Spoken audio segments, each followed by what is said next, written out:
my words. That's what Dr. Redfield, the former CDC director and renowned virologist,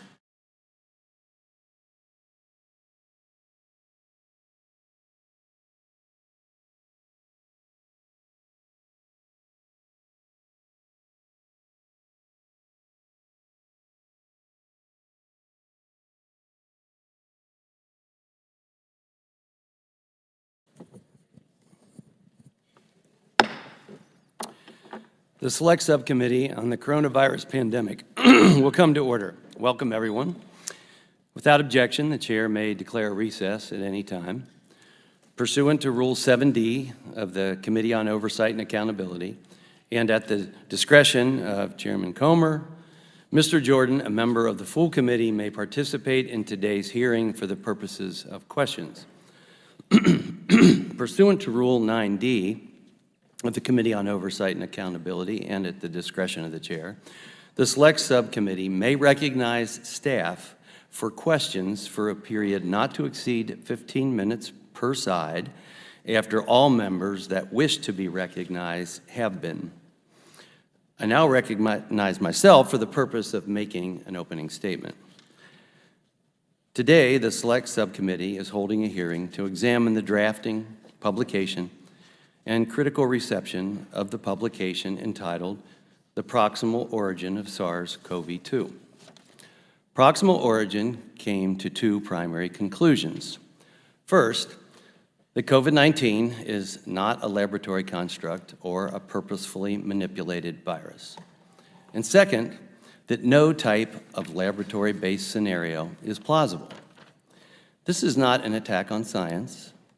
It's not an attack on peer review, and it's not an attack on an individual.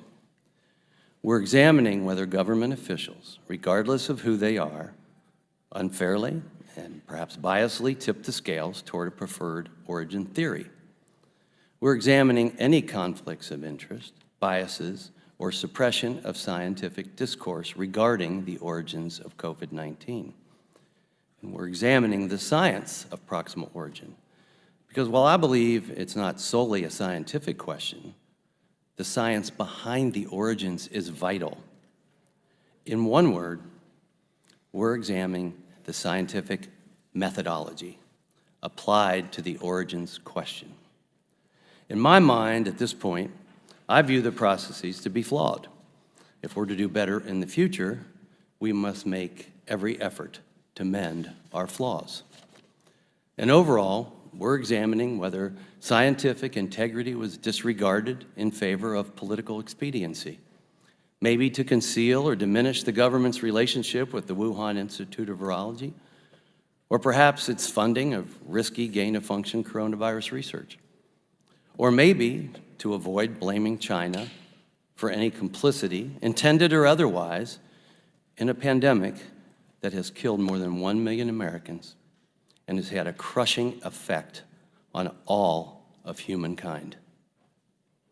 In the earliest stages of the pandemic, scientists and public health authorities raced to understand this novel coronavirus, called novel for good reason, to understand how it spread, who was at risk, its origins, and most importantly, how to prevent loss of life. As work advanced gradually on most of these fronts, the origins question stalled. Did it come from a natural spillover transferred from a bat to an intermediate source to a human? Or was it the result of a laboratory or research-related accident? In other words, did it come from a lab? Honestly, we may never know with 100% certainty the origins of COVID-19. Especially without full, legitimate cooperation and transparency from all involved.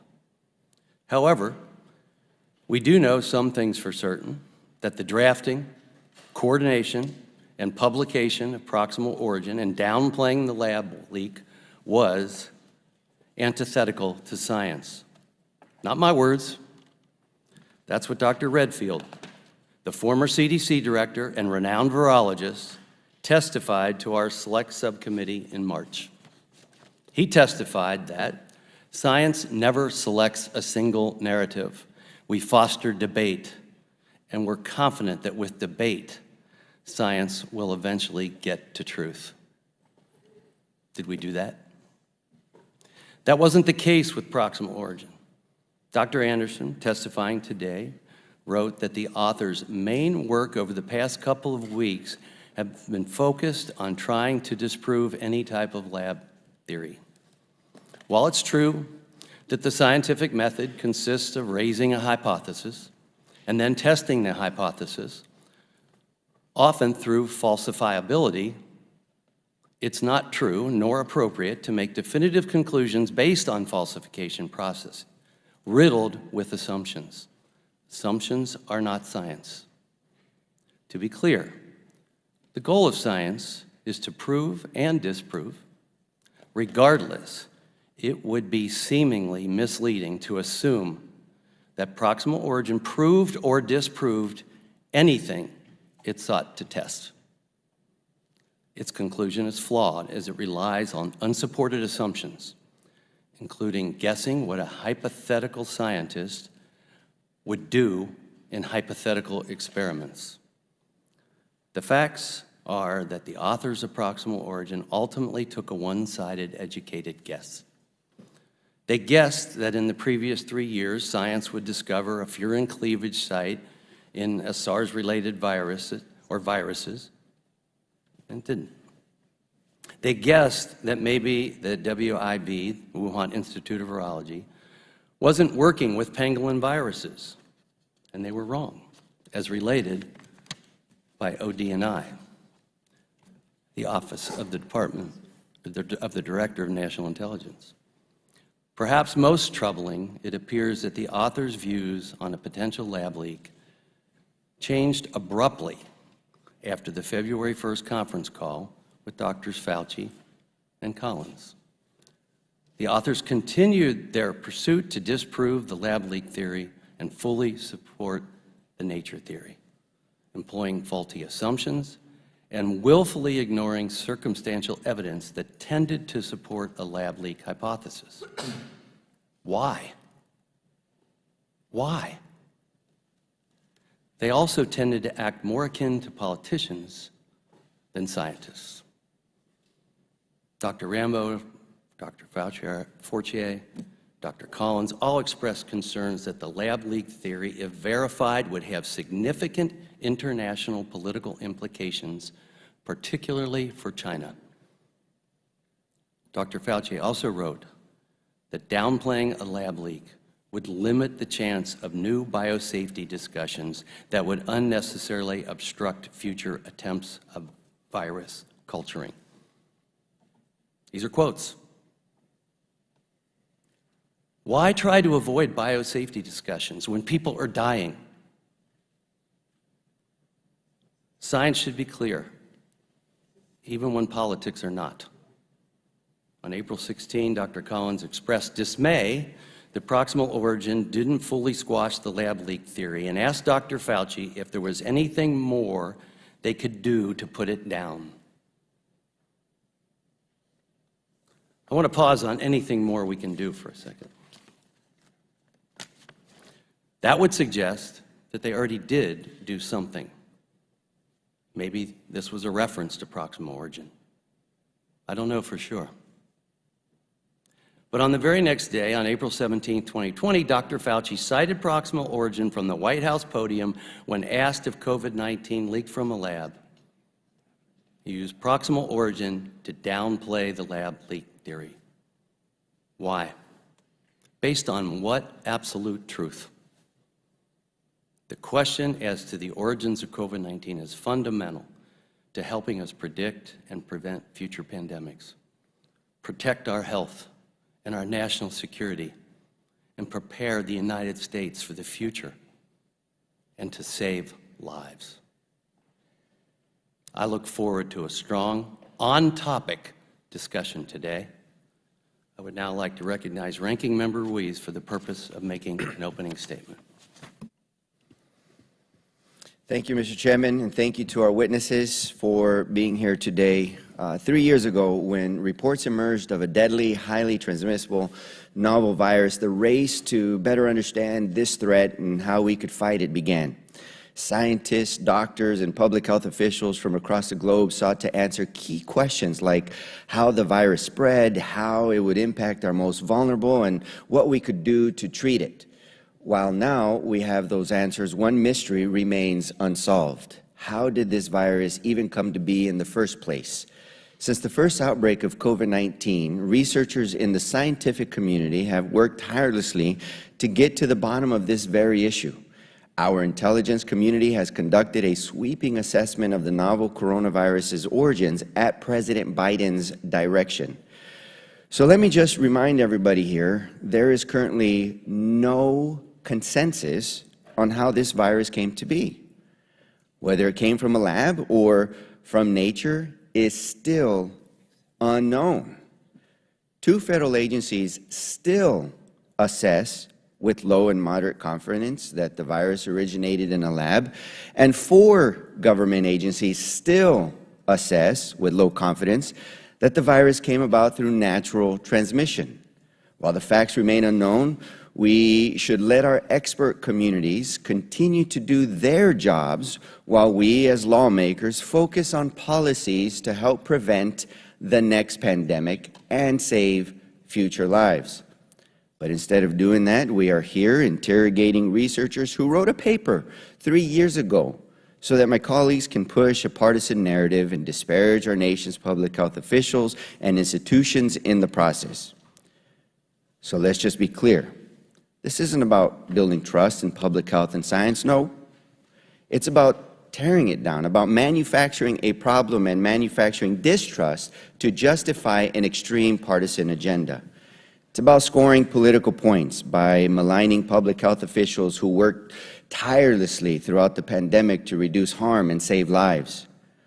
What's worse is the preconceived conclusions being pushed create confirmation bias that inhibits experts from conducting objective, politics-free, scientific and intelligence investigations to actually help us understand the virus's origins in order to prevent and prepare for the next pandemic.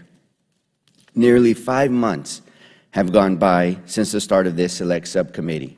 Since then, we focused on the wrong priorities and wasted time on this hyper-partisan investigation, which, by the way, has ended up disproving my Republican colleagues' own theory.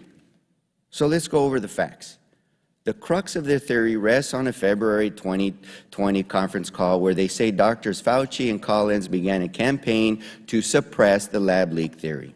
Their own investigation has thus far revealed the opposite. In fact, documents and interview testimony provided to the Select Subcommittee at my Republican colleagues' request confirms that Dr. Fauci and Collins hardly participated on that call. What's more, my colleagues claim that Dr. Fauci and Collins orchestrated the Proximal origin paper. Again, their own investigation has thus far revealed the opposite. In fact, the records and testimony of those involved in the paper reveal that Drs. Fauci and Collins, quote, played no role in the drafting of the paper, unquote. Now, the Select Subcommittee's investigation has confirmed it was actually a scientist by the name of Dr. Jeremy Farrar, who convened the conference call my Republican colleagues have hyperbolized, who paved the way for the drafting and publication of the paper, so much so that the authors described him as, quote, a leader and, quote, a father figure of the paper, and who my Republican colleagues didn't even bother to invite to this hearing. Look, I've said from the day I was appointed ranking member that my top priority for the Select Subcommittee is focusing on forward-looking policies to prevent and prepare for future pandemics. To take the lessons from the past and make them actionable solutions for the future. I reiterated this in a letter I sent last month to my good friend and colleague, the Chairman. But if we're going to continue down this path of political theater, then the very least we can do is stick to the facts.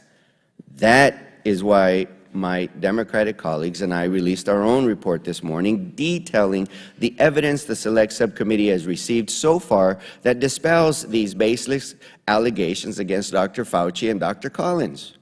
And that is why we invited Dr. Farrar to appear before this subcommittee, because we are committed to following the facts. And if my Republican colleagues are so interested in having a serious debate about the publications of this paper and the science behind it, then they should want to hear from the one person who led this effort from the beginning. So let me conclude by saying this. As we pass the one-quarter mark of the Select Subcommittee's work this Congress, there is still time to change course. There is still time to pursue an objective analysis of the virus's origins that is free from political interference, a comprehensive, rigorous, and objective consideration of all potential possibilities of how COVID-19 emerged. And there is still time for us to shift our focus to crafting good policies that will prevent and prepare us for the next pandemic. So once again, I invite my colleagues on the other side of the aisle to join us in putting the needs of the American people above political theater. So let's reject the extreme rhetoric targeting our nation's scientists. Let's disregard the conspiratorial accusations without proof against our nation's public health officials. And let's finally start the work together of helping to save future lives. I yield back. Thank you. I want to point out we invited every author of Proximal Origin, Dr. Eddie Holmes, Dr. Andrew Rambaugh, but both declined that invitation. Dr. Farrar is not listed as an author, yet he was invited by the minority, and apparently he declined. Dr. Lipkin has been voluntarily cooperating with our inquiry, but due to unforeseen circumstances, we have excused his testimony today, rightfully. And finally, Dr. Michael Farzan's counsel said it would be inequitable and create a damaging misimpression to Dr. Farzan to include him on a panel regarding the paper with the actual authors. So our witnesses today are Dr. Robert Gary. Dr. Gary is currently a professor at the Tulane University School of Medicine.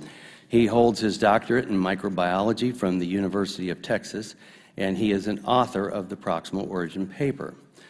Dr. Christian Anderson. Dr. Anderson is currently a professor in the Department of Immunology and Microbiology at Scripps Research. He holds a doctorate in immunology from the University of Cambridge, and he is the corresponding author of the Proximal Origin paper. Pursuant to Committee on Oversight and Accountability Rule 9G, the witnesses will please stand and raise their right hands. Do you solemnly swear or affirm that the testimony that you are about to give is the truth, the whole truth, and nothing but the truth, so help you God? Thank you. You may be seated. Let the record show that the witnesses all answered in the affirmative. The Select Subcommittee certainly appreciates you all for being here today, and we look forward to your testimony. Let me remind the witnesses that we have read your written statements, and they will appear in full in the hearing record. Please limit your oral statement to 5 minutes. As a reminder, please press the button on the microphone in front of you so that it is on and the members can hear you. When you begin to speak, the light in front of you will turn green. After 4 minutes, the light will turn yellow. When the red light comes on, your 5 minutes has expired, and we kindly ask you to please wrap up. I now recognize Dr. Gary to make an opening statement. Chairman Winstrup, Ranking Member Ruiz, distinguished members of the subcommittee, thank you for inviting me to testify today. For the last 40 years, I've worked as a professor at Tulane University School of Medicine. I've devoted my life's work to understanding emerging viruses. At the onset, it's important to note that I make these statements in my personal capacity. I'm not speaking on behalf of Tulane University. Although we've all lived through a very challenging viral pandemic, my personal perspective has been different than most. For nearly 20 years, I've worked closely with scientists and clinicians at the Kenema Government Hospital in Sierra Leone. KGH is a major site for research on the virus that causes Lassa fever. 10 years ago, Ebola virus emerged just 50 miles from Kenema. Ultimately, this Ebola outbreak would claim the lives of thousands of people, including dozens of healthcare workers at the Kenema Government Hospital. Having lost many close colleagues to an outbreak of a deadly virus, the December 2019 reports of cases of a novel pneumonia in Wuhan, China were ominous. They raised the specter of a possible impending global disaster caused by a novel airborne virus, one I worried that the world would be ill-equipped to handle. Shortly after the first release of the SARS-CoV-2 genetic sequence, I participated in an in-depth molecular and phylogenetic analysis of the virus with a group of other scientists. We wrote a peer-reviewed publication in Nature Medicine titled The Proximal Origin of SARS-CoV-2. In the paper, we concluded that it was likely that SARS-CoV-2 had evolved naturally. We specifically did not rule out a laboratory origin. Instead, we discussed three possible origin scenarios. The first scenario was direct spillover from a bat to a human. The second was spillover from a bat to an intermediate animal and then to a human. The third scenario was a lab origin. We considered the possibility that some of SARS-CoV-2 features, including a receptor binding domain and a furin cleavage site, may have arisen during passage in the laboratory. We quickly observed these novel features in related coronaviruses, which provided a straightforward evolutionary path for SARS-CoV-2 to emerge in nature. We concluded that natural origin scenarios were most plausible. Based on the then available scientific evidence, we did not believe that laboratory-based scenarios, including bioengineering, were plausible. Much new evidence in support of the natural origin of SARS-CoV-2 has accumulated since we wrote Proximal Origin. The Henan market in Wuhan was shown to be the early epicenter of the COVID-19 outbreak. Most of the earliest diagnosed human cases from December 2019 lived in the immediate neighborhood around this market, including those that did not work or shop there. In contrast, no clustering was observed in 2019 around the campuses of the Wuhan Institute of Virology, as would be expected if entry of SARS-CoV-2 into humans involved a laboratory accident. The distribution of SARS-CoV-2 in the Henan market is also important. SARS-CoV-2 positive samples were clustered in the southwest corner of the market, where live SARS-CoV-2 susceptible mammals were sold. In March 2023, my colleagues and I found that raccoon dog and civet cat DNA and RNA were present in the wildlife stall that contained the highest numbers of SARS-CoV-2 positive samples in the market. This is equivalent to finding a smoking gun carrying the main suspect's DNA at the exact scene of the crime. Theories of COVID-19 must be investigated in a transparent manner. The subcommittee, for example, is told that the cleavage of the furin site reorients the receptor binding domain so that it can specifically bind to a human receptor. This is untrue. The same witness described human arginines, which do not exist. 3.5 years into the COVID-19 pandemic, it is still my opinion that there is no credible scientific evidence for a lab-based origin for SARS-CoV-2. We do remain dangerously ill-equipped to prevent or manage the emergence of novel viruses. I support the efforts of the subcommittee to better understand the origins of coronavirus pandemics. Understanding viral origin plays an important role in developing strong policies to help prevent the next potential pandemic. Thank you. I now recognize Dr. Anderson to give an opening statement. Thank you. Chairman Wenstrup, Ranking Member Louise Rees, and members of the Select Subcommittee. I'm Christian Anderson, Professor of Scripps Research. I've spent most of my scientific career studying infectious diseases, including origins. Today's hearing is targeted at a paper my colleagues and I published titled The Proximal Origin of SARS-CoV-2. In this paper, we concluded that the virus very likely emerged as the result of a zoonosis, that is, a spillover from an animal host. This remains the only scientifically supported theory for how the virus emerged. If convincing new evidence were to be discovered suggesting otherwise, we would, of course, revise our conclusions. This is science.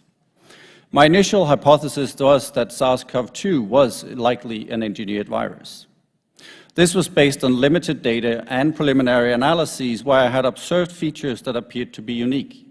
However, we soon discovered that those features are readily found in related coronaviruses, and the virus itself looks to be a clear product of natural selection and not actual engineering.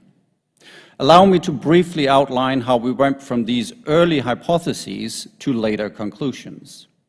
First, proximal origin was based on scientific evidence and analyses by a team of international experts with extensive track records in studying infectious disease emergence. Second, the paper was peer-reviewed by independent experts, resulting in multiple revisions. Third, we have continued to pursue independent investigations into the origin of the pandemic and published our results. Fourth, additional research by other researchers support our early conclusions. Today, I hope to share more about this important research with the goal of being better prepared for future pandemics. However, I must first address several allegations made about our work. The Select Subcommittee majority has alleged that our paper was orchestrated by Dr. Anthony Fauci to cover up a lab origin of SARS-CoV-2 as directed during a February 1, 2020 conference call. It has also been suggested that a grant awarded to myself and colleagues from 5 different countries was a quid pro quo for changing our conclusions. These allegations are false. First, the claim that Dr. Fauci prompted the drafting of proximal origin to disprove the lab leak is not true. In an email to the journal Nature, I stated, prompted by Jeremy Farrar, Tony Fauci, and Francis Collins, we have been working through much of the primarily genetic data to provide agnostic and scientifically informed hypotheses around the origin of the virus. There was no prompting to disprove or dismiss a potential lab leak. In fact, when I outlined my initial hypothesis about a potentially engineered virus, Dr. Fauci told me, and I'm paraphrasing here, if you think this virus came from a lab, you should write a scientific paper about it. Not only is this not a prompt to disprove the lab leak theory, it was specifically predicated on our initial hypothesis of a lab-associated virus. The allegations that Dr. Fauci prompted the drafting of proximal origin to disprove the lab leak is quote mined from an email I wrote to participants of the February 1 conference call. The scientific method is based on 2 basic concepts of 1, formulating hypotheses, and 2, testing those hypotheses, often by trying to disprove them. My initial hypothesis was a lab theory. When I stated that we were trying to disprove any type of lab theory, I was specifically referring to us testing our early hypothesis. This is textbook science in action. Some have alleged that I have received a federal grant in exchange for the conclusions made in our proximal origin paper. There is no connection between the grant and the paper. Funding decisions on the grant were made before the pandemic, months before the February 1 conference call. In closing, we live in a world in which the risk of devastating pandemics is real and is ever increasing. We need more research and commitment to science, not less. However, scientists, including myself, who dedicate their professional lives to impactful research are being targeted and used as pawns in a political game. I hope this hearing can be a starting point for more productive conversations and actions of working together to contribute to an increased knowledge of pandemics for our safety and the safety of future generations. Thank you. Thank you. I now recognize myself for questioning. Dr. Anderson, Dr. Gary, I want to again thank you both for coming today and offering your scientific insights on the origins of COVID-19. We appreciate your professional training and your experience as you outlined in your testimonies. Your role and voice in the ongoing public discussion about COVID's origin is an important one. In your letter with your co-signers to Nature magazine, you highlight the notable features of SARS-CoV-2 genome that include, among other characteristics, its high affinity for human ACE2 and the presence of a polybasic furin cleavage site. Both characteristics enable the virus to infect humans effectively and contributes to SARS-CoV-2 ability to cause illness or pathogenicity.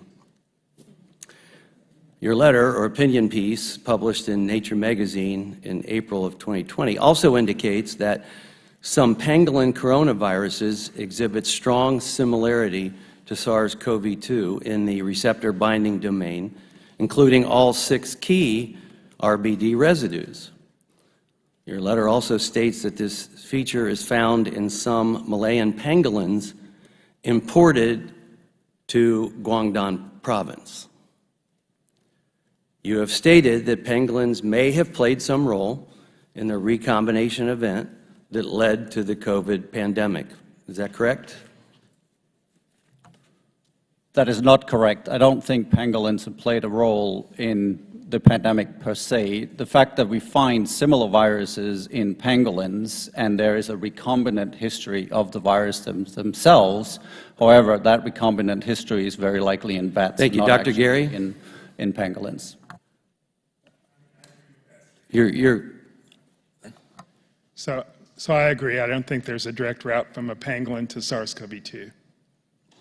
That's interesting because there were comments that might make people believe otherwise, that weren't necessarily in proximal origin, but were in the comments made amongst the researchers. Would you agree with that, sir?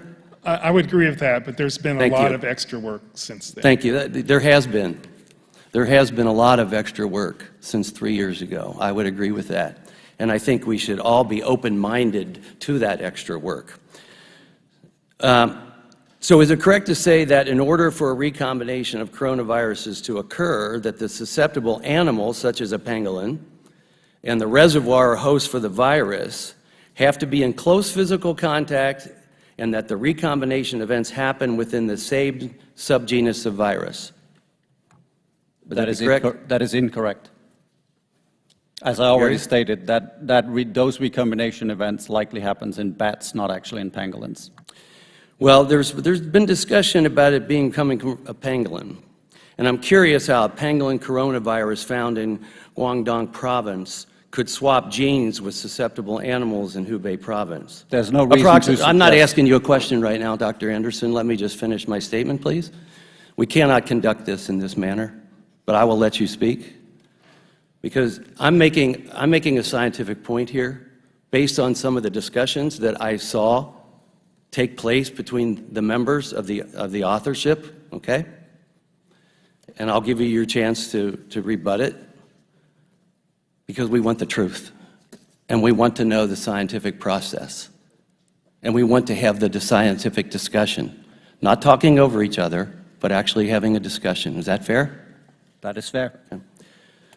So Guangdong province is approximately 603 miles away from Hubei. You note in your committee testimony that high-risk animals were discovered at the Yunnan market. You also note that genetic footprints of susceptible animals, specifically raccoon dogs, were found at the market. Were pangolins or bats sold in the Wuhan seafood market? Not that we know of. Not that I know of either. Has there been any genetic evidence for pangolin existence in the market? Not that we know of, no. Not that I know of either. Were any animal samples taken from the market positive for SARS-CoV-2 or from farms supplying the Wuhan animal markets? There were no relevant animals that could have been positive for the virus sampled at the market because they had been removed prior to. Or from the farms where they came from, none are reported. Were any environmental samples recovered from the market positive for SARS-CoV-2? Yes, Yes. several. Now, Dr. George Gao, the former director of the Chinese Center for Disease Control, publicly stated that the Hunan seafood market was not likely the original source of the outbreak. Former CDC director in China, stating that the market could have served as an amplifier or a super spreading venue. Could you see the market being a super spreader venue? The data is inconsistent with that scenario. Inconsistent or consistent? Inconsistent. Really? People might argue that. The second genomic SARS-CoV-2 finding you mentioned in your written testimony cited the presence of a polybasic furin cleavage site, which contributes significantly. Dr. Anderson, is it plausible that such a furin cleavage site could be inserted by a scientist, such as in 2007 by U.S. research from Montana State University? Is it plausible? If you look at the furin cleavage site that we are specifically finding in SARS-CoV-2 has never been used in experiments prior to this. Further, the furin cleavage site itself is suboptimal and likely out of frame, So I'm suggesting asking, that this is a clear result of natural selection. so and I'm not hearing what you say, doctor, and I appreciate that, but you said something there that stands out to me. And I think you're referring to nothing ever published. And that doesn't mean it's not plausible or possible. And that's where I stand different from you. And I know throughout a lot of the things that I'm reading, we've talked about nothing being published. A lot of things get published long after they're done, and some things never get published. And we'll get into that. Are you aware of the proposal that EcoHealth Alliance submitted in March 2018 to DARPA that outlined their intent to work with researchers at the Wuhan Institute of Virology to conduct genetic engineering that included inserting novel receptor binding domains found in SARS coronaviruses from the wild and human-adapted furin cleavage sites to assess the effect of their infectivity in humanized mice and, according to Dr. Zhengli Shi, possibly using palm civets? Are either of you aware of the proposal that EcoHealth Alliance submitted in March of 2018? I assume you referred to the proposal diffuse. Yes, I'm aware of that. Dr. Gary? Based on your professional experience and training, could deliberate recombinant research result in a virus with characteristics consistent with SARS-CoV-2? I think it's important that we take a step back and focus on what's possible versus what is plausible or probable and what we actually have evidence for. Anything is possible. In our own proximal origin paper, for example, we say that we cannot disprove or prove any of the origin hypotheses. That was true at the time of writing that paper. That is true today as well. However, it's important that we focus on what do we actually have evidence for. Exactly. And what do we have evidence for is that if you look at the diffuse proposal, for example, is that, and I will admit it's a little messy written, so it's not clear exactly what they're proposing. But first of all, the work that's being proposed here is to be conducted in the United States, not in China. Specifically, they're talking about S2 proteolytic cleavage sites and glycosylation sites. That's not the specific site that is actually present in SARS-2. So if you look at the proposal of diffuse and ask the question, could that plausibly have led to the creation of SARS-CoV-2, is that in the world of possibilities, sure. However, is it plausible to think that that work would have led to this virus? My professional opinion on that is no.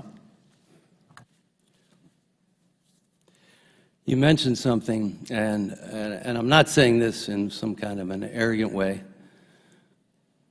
but you mentioned, I think there's times when we don't know what we don't know. And I think that needs to be considered. So when something is possible or plausible, we don't know one way or the other. And I sit on the Intelligence Committee. When COVID started, I was interested in what was happening as a physician. What is happening to people? How do we treat it? But we started finding other things. And it aroused our curiosity. So I will say that I think it's important that as more comes out, that you keep that in mind. I want to skip ahead to some of the things. There's more I would want to talk about. But I would say that there are so many revelations that have come about since the paper was written. I'm just curious if the Proximal Origins team would be willing to gather together and take another look at the lab theories with agnostic peer review And can you do it without social media censoring or name calling? Or should we rely on the work of Dr. Jean-Paul Chertian and Dr. Greg Cutlip for their more comprehensive and detailed approach that we see from their scientific report produced in May of 2020? Would you be willing to regroup and maybe take a look at evidence that has come out? Or maybe evidence that hasn't even been revealed to the public yet? As I stated in my opening statement, is there any new evidence that were to be unearthed suggesting that this could potentially have been associated with a lab? Of course, we will consider that. However, it's important to understand, too, that the kinds of independent investigations that we have done as a scientific team are agnostic to the potential origin of the virus.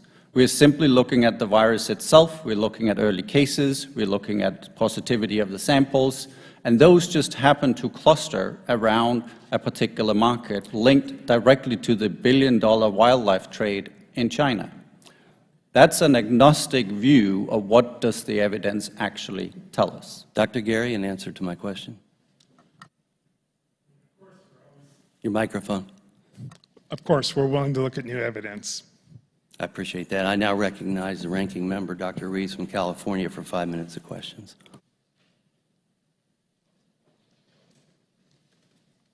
Or more.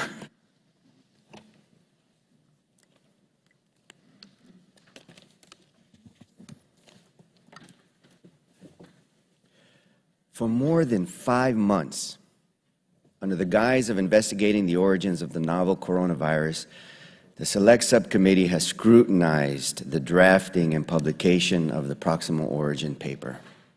The Select Subcommittee has demanded thousands of pages of internal documents from researchers involved in the paper, conducted transcribed interviews with these researchers, subpoenaed their private communications, and now called 2 of them to testify at today's hearing. We have undertaken all of this work, but to what end? Has targeting these researchers and probing the publication of this paper meaningfully advanced our efforts to prevent and prepare for future pandemics?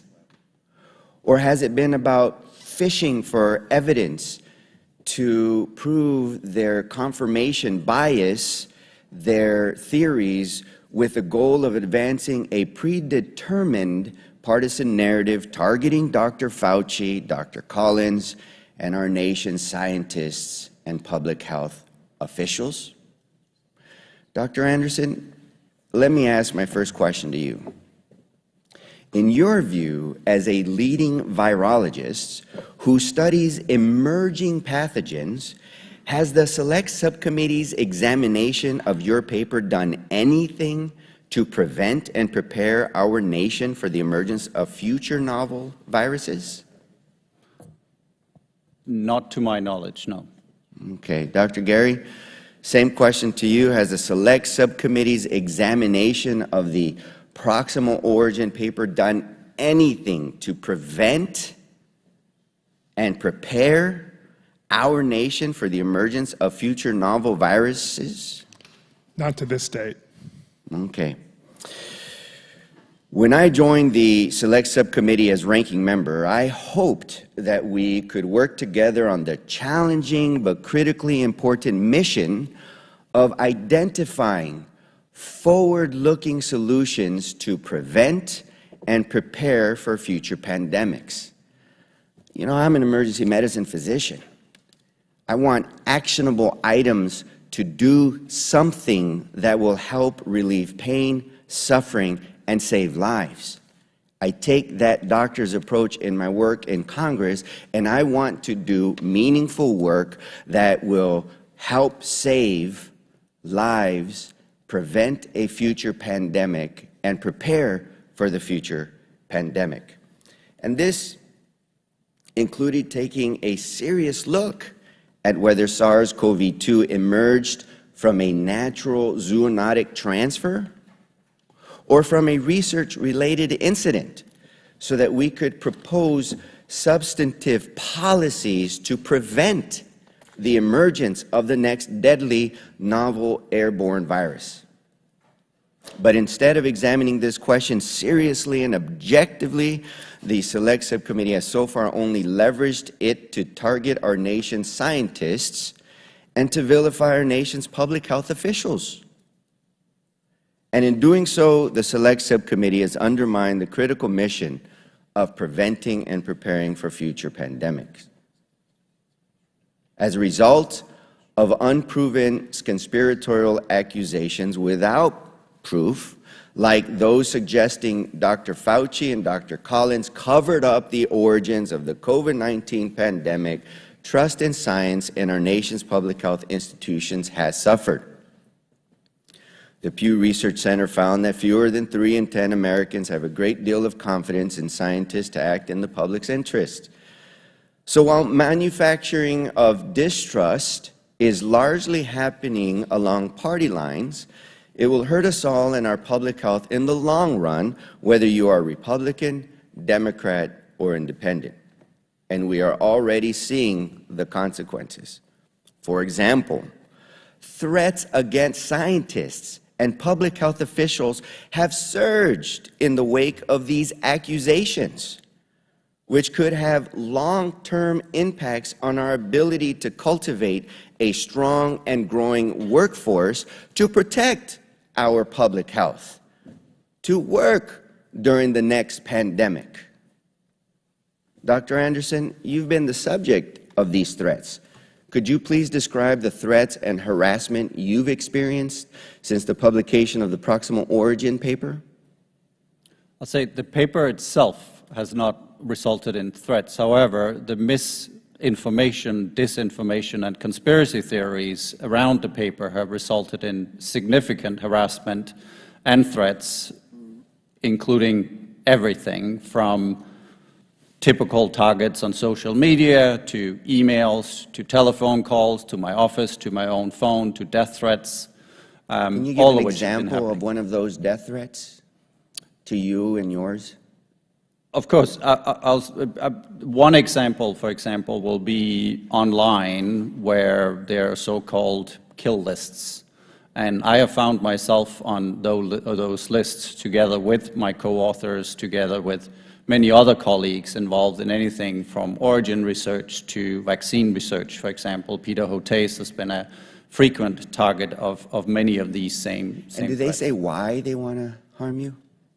I think the conspiracy theory here, which is amplified by the Select Committee's majority here, is that basically that the virus was created and that American scientists played a role in that and have been covering that up. And the suggestions that there have been quid pro quos in turn of covering this up, all of which, as the record clearly shows, is false. And these in themselves result in these. And so that these manufactured conspiratorial accusations without that proof instills these emotions from the public that listens to them and results in an aggressive, threatening environment for you and other scientists? Correct, and I think understandably so, because we have all lived through a devastating pandemic with a lot of personal consequences to a lot of different people, and we're all suffering and hurting. And I think the focus has been on there is a need to blame somebody for this. There's a need to deflect from our own personal suffering, and this has been part of that. And so how does this kind of harassment undermine the ability of scientists to do critical work that helps to promote our understanding of emerging public health threats? I think it sets a terrible example for future scientists looking at the attacks directed against us, for example. And if I was a future scientist and looking at that and saying, like, maybe I'm not going to go into infectious disease research. If I'm an emergency care physician or a nurse saying maybe infectious diseases is not for me because I've seen all the different harassments going on here. So from that perspective is damaging. It's also incredibly damaging to our own work. We do study the origins of pandemics, including this one, But myself and Dr. Gary next to me, we study a lot of different viruses, together with colleagues in Africa, for example. And these viruses continue to pose threats. And of course, that work is less active than it would have been. So confirmation bias is when you already are convinced 100% of a certain outcome, and your worldview will now be seen through a lens of that belief. And so regardless of the facts and the evidence presented to you, you will formulate that based on what your already preconceived notion is, and you will work to prove what you already believe exists. How does that harm our public health researchers in this investigation when people are continuing to push a narrative that involves intimidating public health scientists by bringing them here, yelling at them, accusing them if they're not aligned with their confirmation bias, with their preconceived notion? I think it's deeply unhelpful. As a physician and public health expert, I am deeply troubled that the Select Subcommittee has prioritized its time and resources on advancing an extreme partisan narrative over fulfilling our obligation to the American people to mitigate future public health threats. And so I urge my colleagues on the other side of the aisle to cease their misguided efforts that endanger science and public health, and I yield back. Before I recognize the next witness, with unanimous consent, want to submit for the record a working paper from 26 May 2020, Critical Analysis of Anderson et al., The Proximal Origin of SARS-CoV-2, written by scientists at Defense Intelligence Agency and the National Center for Military Intelligence. I now recognize Ms. Malliotakis from New York for 5 minutes of questions. Dr. Anderson, do you believe that the former CDC director, Dr. Redfield, is a conspiracy theorist? Yes or no? Yes or no? I think to the question of whether the former director is a conspiracy theorist is not really something I have thought about. So Well, I don't know, like because to you label just accused people as such. everyone who believes that there was a lab leak to be a conspiracy theorist. And back in March, the former director of the CDC, Dr. Redfield, came before this committee, and he said that it was not scientifically plausible that the virus went from a bat to humans and subsequently became one of the most infectious viruses in history. When asked why he was excluded from the February conference call that both of you, as well as 10 other scientists, had with Dr. Fauci, Dr. Redfield told us that Dr. Fauci wanted a single narrative surrounding the origins of COVID. But both you and Anderson Gary also expressed concerns about the genetic makeup of the virus just days before the initial draft of this paper came out. So were you both conspiracy theorists at that time? On January 29, 2020, Dr. Fauci emailed you after you had expressed concerns to him on a phone call that you believed COVID would have been engineered. He told you that if this was true, you had to contact the FBI. You did not do that, correct? I believe the email says that he will contact the FBI. Okay. Do you know, either of you had contact with the FBI?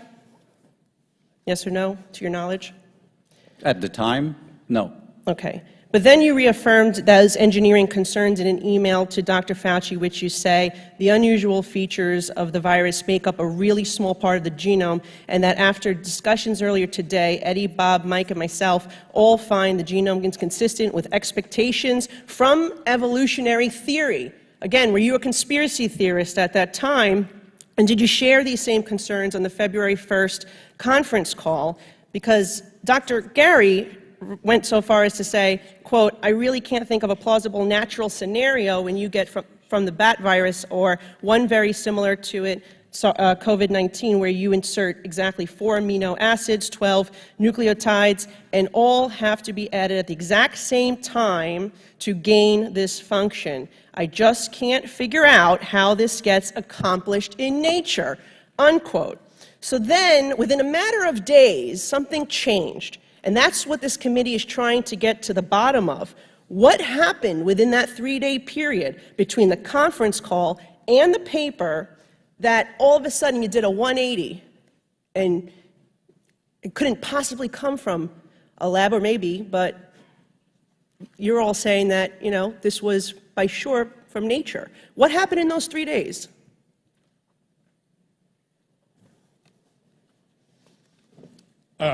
Well, we examined the genomes more closely. We looked at other coronaviruses, and there was some new data that came. There was Where did that data come from?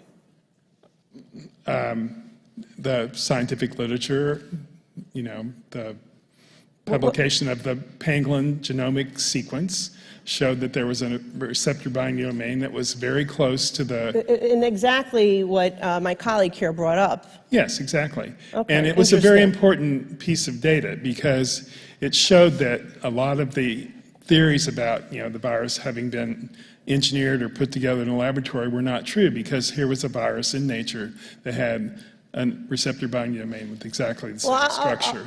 I just find it all interesting based on what my other colleague here, the chairman of the committee, said in with reply to the issue of the penguins. But something else that happened between those 2 days is one of your colleagues, who's not here today but was invited, Dr. Rambut, he said, I don't know if I should say this in committee room or not, but given the blank show that this would happen if anyone seriously accused the Chinese of even accidental release, my feeling is we should say that given there is no evidence of a specifically engineered virus, we cannot possibly distinguish between natural evolution and escape, so we are content with ascribing it to natural processes. His concern was, would he piss off China? That's what his concern was. So, look, something happened here. Politicians may flip-flop. Scientists do not flip-flop in a matter of 72 hours. And whether it was the fear of accusing Communist China for this leak, whether it was needing to get the FBI involved in what that might lead to down the line, whether it was the fact that millions of US dollars had made their way, by the way, to Communist China. Interesting chart I have here, $3.7 million. Were any of you aware during any of these, whether it was drafting this paper or conversations with Fauci, that Communist China received $3.7 million of American tax dollars, including to the Wuhan Institute of Virology? Did that ever come up in any conversations with Dr. Fauci? It did not. Okay. Dr. Anderson, no? It did not, and while I was aware of some of the work, I was not aware of the funding going, because that is obviously irrelevant to understanding the origin itself. I should point out, though, that in terms of labeling people as conspiracy theorists, is that considering a potential lab leak is a perfectly reasonable and scientifically justified question to ask. I myself have asked it. I have not called people that believe or think that this could have come from a lab conspiracy theory. Okay, well, I'd like to just take my time back because I've run out, and I just only want to acknowledge that it's not just Dr. Redfield, right? We had the Department of Energy come out with their conclusion that they believe it was likely from a lab. It is the FBI that also says it was likely for a lab, and I just wanted the record to reflect that. Thank you. I now recognize the ranking member of the full committee, Mr. Raskin, Maryland, for actually 7 minutes. Mr. Chairman, thank you very much. We're all interested in finding out the origins of the COVID-19 epidemic to make sure that such a nightmare never happens again to us, and we need the facts. Some people clearly want to politicize the question. Some people think that the finding that it all started with a lab leak would somehow absolve Donald Trump of his lethally reckless response to the pandemic. Of course, his response was dangerously dysfunctional, regardless of how it got started. And his own advisor on COVID-19, Deborah Birx, said that we lost hundreds of thousands of American lives because of the flaws in the response. But even if the virus came from a lab, as indeed it could have, we don't know that yet, that would only deepen Donald Trump's culpability, because he was the one who repeatedly and enthusiastically praised China's early handling of the pandemic and assured us that he was working closely with President Xi on the response to it. So let's just get the facts straight and leave all the political myth-making aside. Now, we've heard claims repeatedly that Dr. Fauci and Dr. Collins set up the February 1st, 2020 conference call as part of a plan somehow to suppress the lab leak theory. But the committee majority's own June 2023 subpoena to Dr. Anderson says that it was Dr. Farrar who organized the conference call. Well, which is it? Dr. Anderson, it's my understanding that the conference call was indeed set up by Dr. Farrar so top scientists could discuss SARS-CoV-2 genomic features and whether those features could illuminate the origins of the virus. Is that correct, that it was set up by Dr. Farrar? That is correct. Okay. Dr. Farrar provided the agenda and the roster of attendees via email. You can see in the top box here in red the agenda, and in the bottom box in red the roster of attendees. In the agenda, Dr. Farrar assigned himself the role of introducing and defining the focus of the call, setting up desired outcomes, and establishing next steps afterward. Neither Dr. Fauci nor Dr. Collins were assigned roles on this agenda. Dr. Gary, it looks like this was in every material respect Dr. Farrar's call. Is that how you remember it? It is how I remember it. And what contributions did Dr. Fauci or Dr. Collins make, or did they mostly just listen? Well, they did mostly just listen. They had very little to offer on the science. I think they were there to gather information. Okay, now, Dr. Anderson, you said you began yourself with the initial hypothesis that there had been or may have been a lab leak, but you ended up not believing in that theory. Why? How did you change your mind? I think it's important to understand that we're talking about early hypotheses here on which our thinking over time evolved, and that then led to a reviewed paper. I would like to point out that this timeline of 3 days, I don't know where that's coming from. The paper was published on the 17th of March, 2020. That's 45 days after this conference call. What's important to understand is that the thinking evolved from initially thinking that this could have been engineered to relatively rapidly discount that idea as being inconsistent with the available evidence. However, the lab leak theory itself, or the idea of a lab leak, can be many different things, and our continued evolution of that then followed that I was quite convinced that maybe it was cultured. And then from there, eventually realized that actually that is also unsupported. And that's what led to the conclusions in proximal origin. But I have your paper, The Proximal Origin of SARS-CoV-2, in which you write, our analyses clearly show that SARS-CoV-2 is not a laboratory construct or a purposefully manipulated virus. Did Dr. Fauci or Dr. Collins pressure you to come to this conclusion or to suppress the lab leak theory? They did not. That is fully a conclusion of the authors on the paper. Okay. Now, one of the things I admire in what you've been saying is that you follow the scientific method. You say in the conclusion of your paper, although the evidence shows that SARS-CoV-2 is not a purposefully manipulated virus, it is currently impossible to prove or disprove the other theories of its origin described here.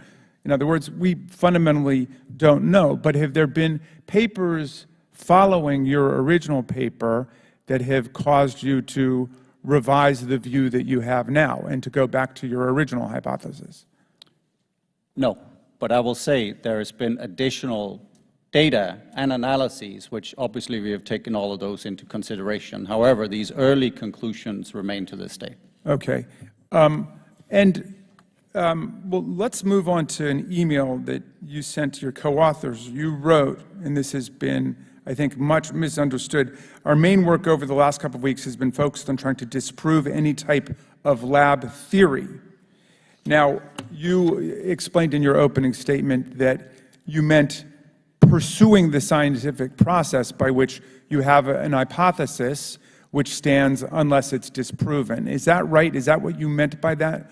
That is correct. I'm referring to the concept of what's called falsification, as Chairman Wenstrup mentioned too. Yes. The falsification of a theory. Yes. All right. So has there been any attempt, to your knowledge, to censor any papers that would contradict the conclusions that you arrived at here? Or put it differently, you mentioned in your opening testimony that Dr. Fauci had encouraged you to write a paper about the lab theory if that's where the evidence took you. Is that right? That is correct. I'm not aware of whether papers has been censored specifically focused on the lab leak. I will say again, if you look at the scientific evidence, it all points in one direction, which is the single market in the middle of Wuhan in China as the starting point of this pandemic. There are many papers out there that have described potential lab leaks, which are typically using sort of guards of the gaps type of analogies, where you're trying to say that the data is not perfect, so everything remains still possible, and that's something we agree with. As we specifically say in the paper, you cannot disprove or prove any of the hypotheses of the origin. That was true at the time, and that's still today true. Well, I just want to commend you for following the scientific method here, for being open to all new evidence and all new data, and not succumbing to a series of political polemics and attacks. Mr. Chairman, thank you very kindly. I yield back to you. I now recognize the chairman of the full committee, Mr. Comer from Kentucky, for 5 minutes of questions. Thank you, Mr. Chairman. Discovering the origins of COVID-19 is vital. It's vital to preparing for future pandemics and to save lives. Dr. Anderson, in your prepared testimony, you say that you're being investigated because, quote, published peer-reviewed studies that go against the preferred political narrative, end quote. Now that goes opposite to what we have seen. The preferred political narrative has always been to attack those that think this may have come from a lab. Your co-author says on the poster right behind me what the real political narrative is. Quote, given the shit show that would happen if anyone serious accused the Chinese of even accidental release. Dr. Anderson, you responded to this message, quote, yep, I totally agree, that's a very reasonable conclusion, although I hate when politics is injected into science. But it's impossible not to, especially given the circumstance, end quote. Sir, do you have a degree in political science or international relations? I do not. Do you have any experience in the Foreign Service or diplomatic corps? I do not. I'm a Okay, Danish thank you. citizen. You are the one with the preferred political narrative. You said it right there. This preference was reiterated by Dr. Collins, saying that the lab leak theory would, quote, do great potential harm to science and international harmony, end quote. We heard at our last hearing that the Biden administration was working with social media companies to censor the lab leak theory. I think you have preferred political narratives backwards, sir. When was your first conversation with Dr. Fauci about the origins of COVID-19? I believe that was on the 31st of January 2020. And yes or no, he suggested you write a paper during that conversation, correct? Dr. Fauci suggested that I consider writing a paper specifically predicated on my initial hypothesis, which was that of a lab-associated virus, correct? Then you had the February 1st conference call that had Dr. Fauci, Dr. Collins, and Dr. Farrar on it, correct? There were several scientists, including those, yes. Was Dr. Tabak also on that call? I believe he was on the call. I'm unsure about that. Did Dr. Fauci reiterate a suggestion to draft a paper on that call? I don't believe that he directly suggested it, but there was support for us looking further into the origin of the pandemic, yes. Well, did the February 1st conference call lead to the drafting of Proximal origin? At the time, no. These are separate events. Eventually, the conclusions from that conference call, further conversations among the authors, ultimately led up in the March 17, 2020 paper, The Proximal Origin. However, the purpose of that conference call was not to write a paper. Well, I want to shift to the conclusions of that paper. First, our analysis clearly show that SARS-CoV-2 is not a laboratory construct or purposely manipulated virus. Dr. Anderson, do you stand by that statement? I do. Dr. Gary, do you stand by that statement? I do. Dr. Gary, are there research techniques that can purposefully manipulate a virus without leaving a trace? There are. What about having a virus be a laboratory construct without leaving a trace? If I understand your question correctly, yes, I believe there are. So you can't make that conclusion with certainty then? We didn't base it on those facts, though, sir. It was other facts and other evidence that we'd gathered during the course of our investigation. Well, you conclude that you do not believe that any type of laboratory-based scenario is plausible. Dr. Anderson, do you stand by that statement? I do, and I think it's important to understand that while we're talking about a purposefully manipulated virus, specifically what we are referring to in the paper here, and as you will see from the record we have handed to the committee, is that we are talking about the idea of building this virus with the intent of creating this virus. For example, a bioweapon would be an example of this. The normal engineering of a virus, while I certainly believe that that is fully inconsistent with the evidence we have available to us, is not specifically what we're talking about here. In a laboratory construct, we are talking about many of the different reverse genetic systems available for SARS-like coronavirus. My last question. Dr. Gary, a recent interview you had saying that statement went too far. Did that statement go too far, and is a laboratory-based scenario for the origin of COVID-19 plausible? So I said maybe we went too far, and I think in that particular statement that is really out of context with almost a 6-hour interview that I gave to a BBC reporter.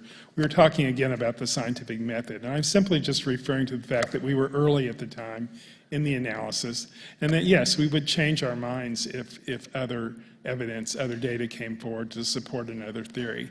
So, a scientist that is 100% certain of their conclusions is not a very good scientist. You need to evaluate new data and go back, and that's all I was referring to in that sentence. Mr. Chairman, my time's expired.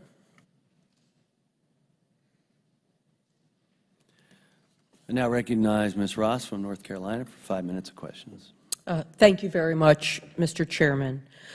Just this morning, the Select Subcommittee Democrats released a report to correct, on the record, the allegations that Dr. Fauci and Dr. Collins had involvement in the Proximal Origin paper.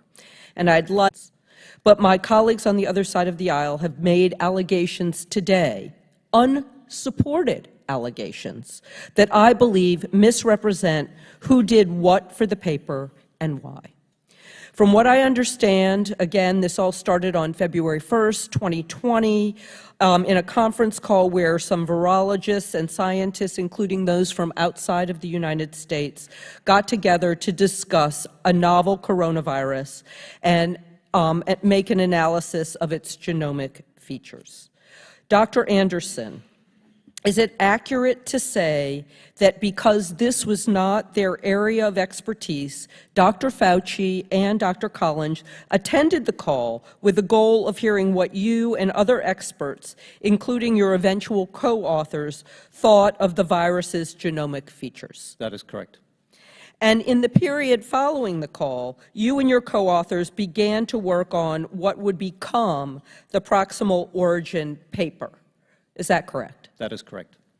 The Select Subcommittee has reviewed thousands of pages of documents and communications between you and your co-authors. In our review, it became abundantly clear that Dr. Fauci and Dr. Collins had little to no involvement in the paper. For example, Dr. Anderson, when asked about Dr. Fauci and Dr. Collins' role in the paper, you told the Select Subcommittee staff, quote, they played no role in the paper. Is that correct? That is correct. I think it's important to understand that we are talking about an international group of known experts drafting a paper. The whole idea that NIH directors would have a role in that paper is obviously false.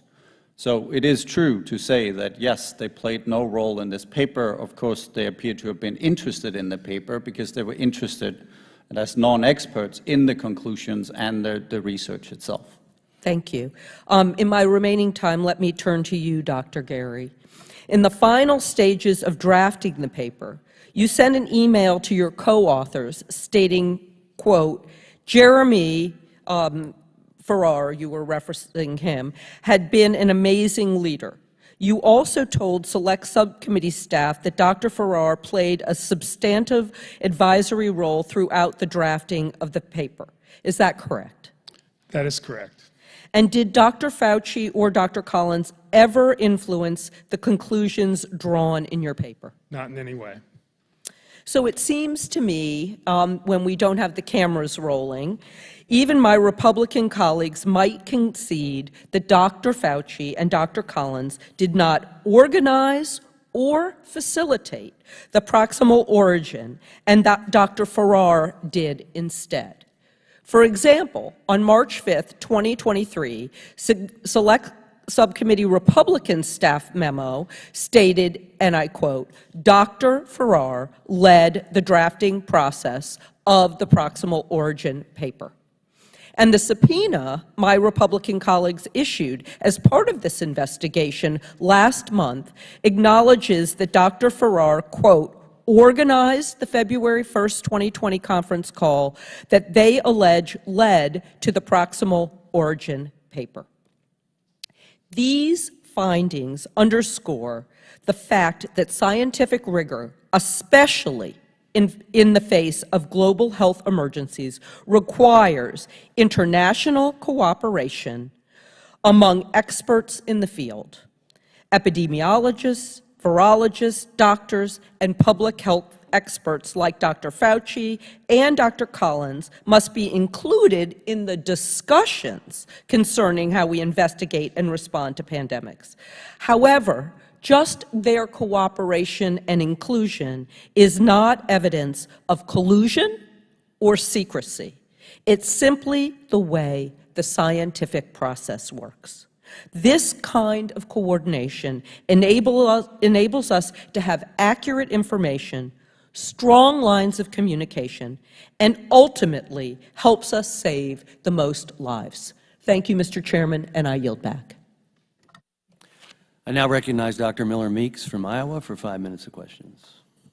Thank you very much, Mr. Chair, and I thank our witnesses for appearing here today. Do either of our witnesses, can you comment on why the origin of SARS-CoV-2 would be important? Well, we need to figure out how this pandemic started so that we can put measures in place to prevent the next one. There will be another coronavirus outbreak or spillover that could potentially lead to the pandemic. Let's figure out how it happens so that we can stop that. And Dr. Anderson? Yeah, I agree with that. I think it's first of all, it's the natural thing to do. We're all humans. We want to understand what happened here. And I think from that perspective itself, I think it's important. But as Dr. Gary said, is that the ability to take corrective action and understand what specifically led to this pandemic so we can hope to do better and prepare better for future ones is an important one. Thank you. And the reason I wanted you to state that on the record is because of comments within your testimony and comments of my colleagues on the other side of the aisle. Since the pandemic, I am also a physician. I'm a former director of the Iowa Department of Public Health. We had a hearing on origins with the Select Subcommittee on the Coronavirus Pandemic in 2021. And from the time we were looking at origins, I have said specifically, the reason it's important to understand the origins is not to undermine scientists, it's not a conspiracy theory, it's not a political hoax, it is for 3 reasons. And those 3 reasons are to prevent and respond to the next pandemic. 1, the international community and scientists in particular have a vested interest in understanding what type of laboratory research is done and what type of laboratory safety. Critically important. Number 2, disclosure. The international community has a vested interest in disclosure occurring properly and within 24 hours if, in fact, there is a virus or bacteria that's released that could lead to a pandemic. And then number 3, the ethics of what kind of research is done and in what laboratories, and if we have assurances that those laboratories and those scientists can be trusted.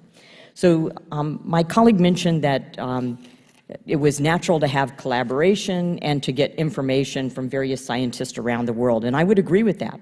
Did you have collaboration and consensus and readily available data from the Wuhan Institute of Virology?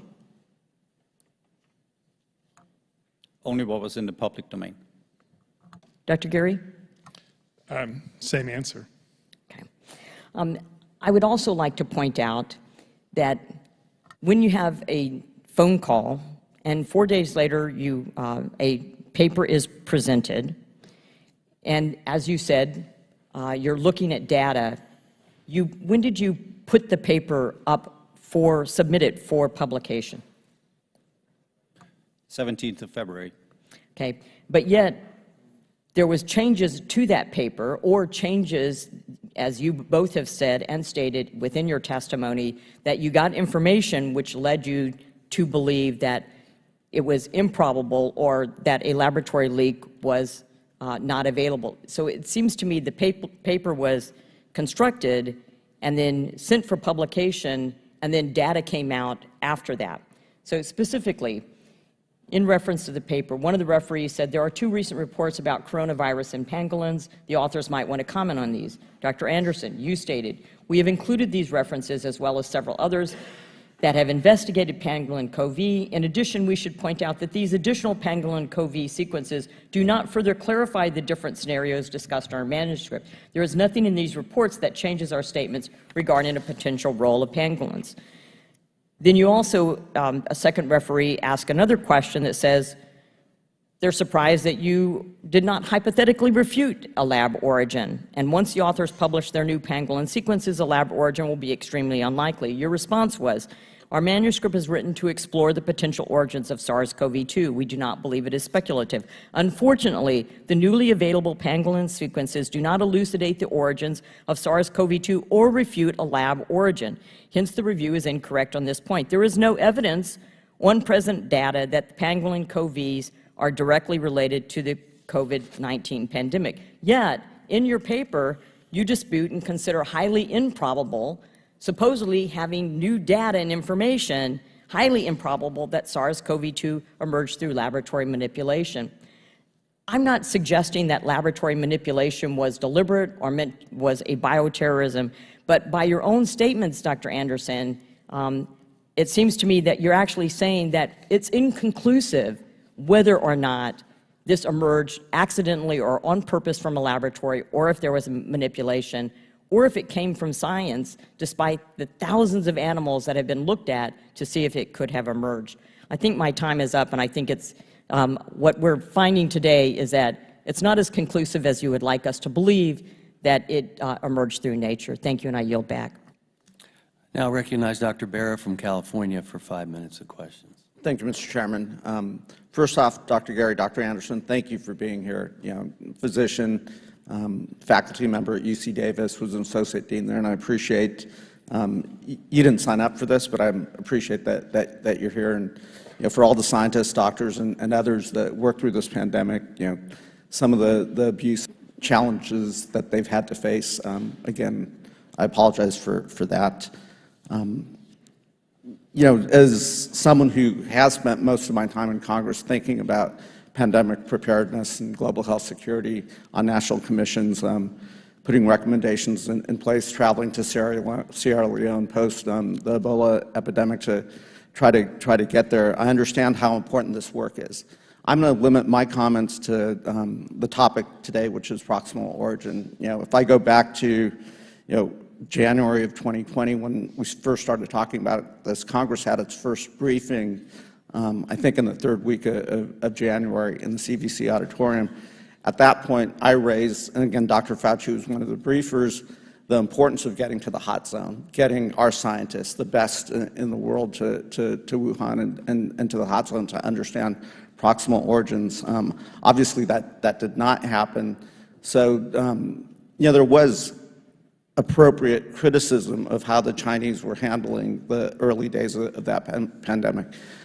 The scientific community did the best that they could to try to understand the origins, and I appreciate the work that was published in your paper. I appreciate the openness to thinking about whether origins were from a lab leak versus a wet market, and we continue to explore that.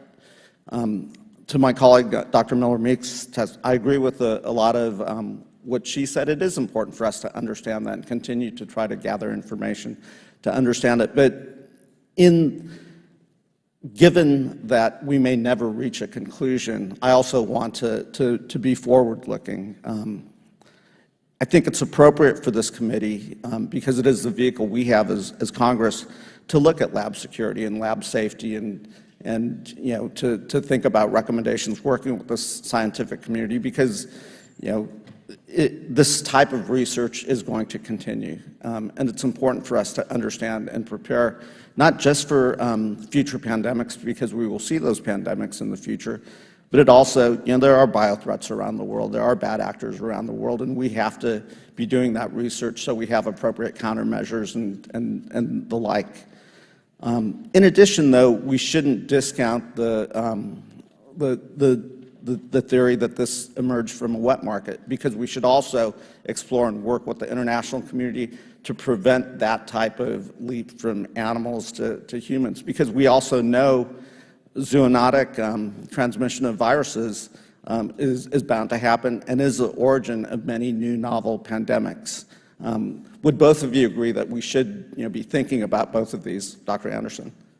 Yeah, I agree. I think it's important that there are several different objectives here. One is the scientific question of the origin, but of course, given what we have learned about coronaviruses, including the one causing the pandemic, but also all the related ones that have since been discovered, I do think we need to reconsider our lab safety practices around these viruses specifically.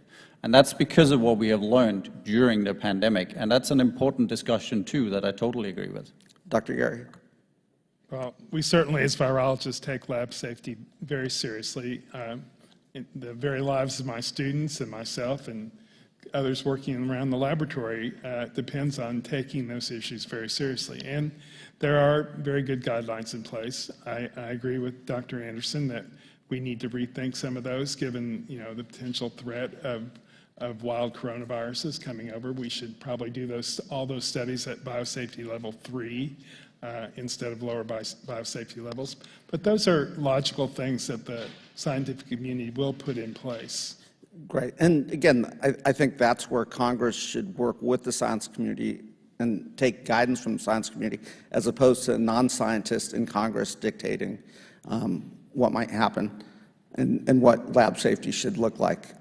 I also, just in the few minutes that I have, I would hate for this committee or Congress to conclude that we shouldn't be collaborating with the international community, having labs around the world, because if we want to prevent pandemics, we have to go out there where the pandemics are originating and work with those scientists around the world. And it would be a dangerous conclusion for this committee to say we shouldn't be working with labs around the world. We absolutely have to work with those labs. Thank you. And I'm out of time. I now recognize Ms. Lesko from Arizona for 5 minutes of questions. Thank you, Mr. Chairman, and thank you both of you for being here to testify. I'm first going to ask, the same question first of Dr. Gary. In your documented emails to to Dr. Fauci and others, dated before or around the same time as the February 1st conference call, both of you seemed absolutely convinced that COVID-19 was not from nature. In fact, Dr. Anderson, when you spoke to committee staff, when they interviewed you, you were very concerned about the origin of COVID-19 and wondered if you should contact the FBI or CIA about your concern.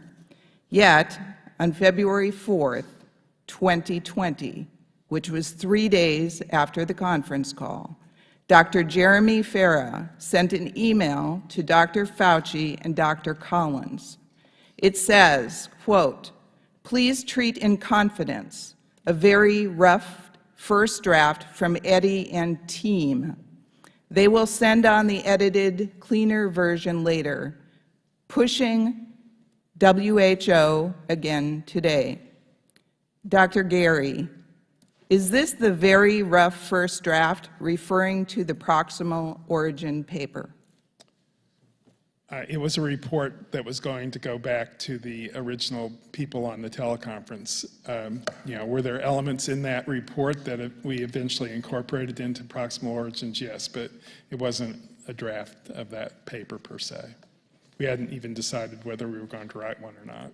How much of, Dr. Gary, how much of that original draft do you think was included in the published Proximal Origin paper? I haven't sat down and compared the two documents, so I don't really know how to answer that. Thank you. Dr. Anderson, I have the same question for you. Was that first draft of the Proximal Origin paper on February 4th? I think it's important to understand what our conclusions were in the particular Sir, draft. could you answer the question? Is that Was it your understanding that it's the Proximal Origin paper? This is not the Proximal Origin paper, as Dr. Gary stated. This is a draft report based on our discussion so far, and we conclude that we believe deliberate engineering can be ruled out with a high degree of confidence. But we also state that That was on February 4th? This is on February 4th. 4th, you thought Correct. that it could be ruled out, the lab? Not deliberate.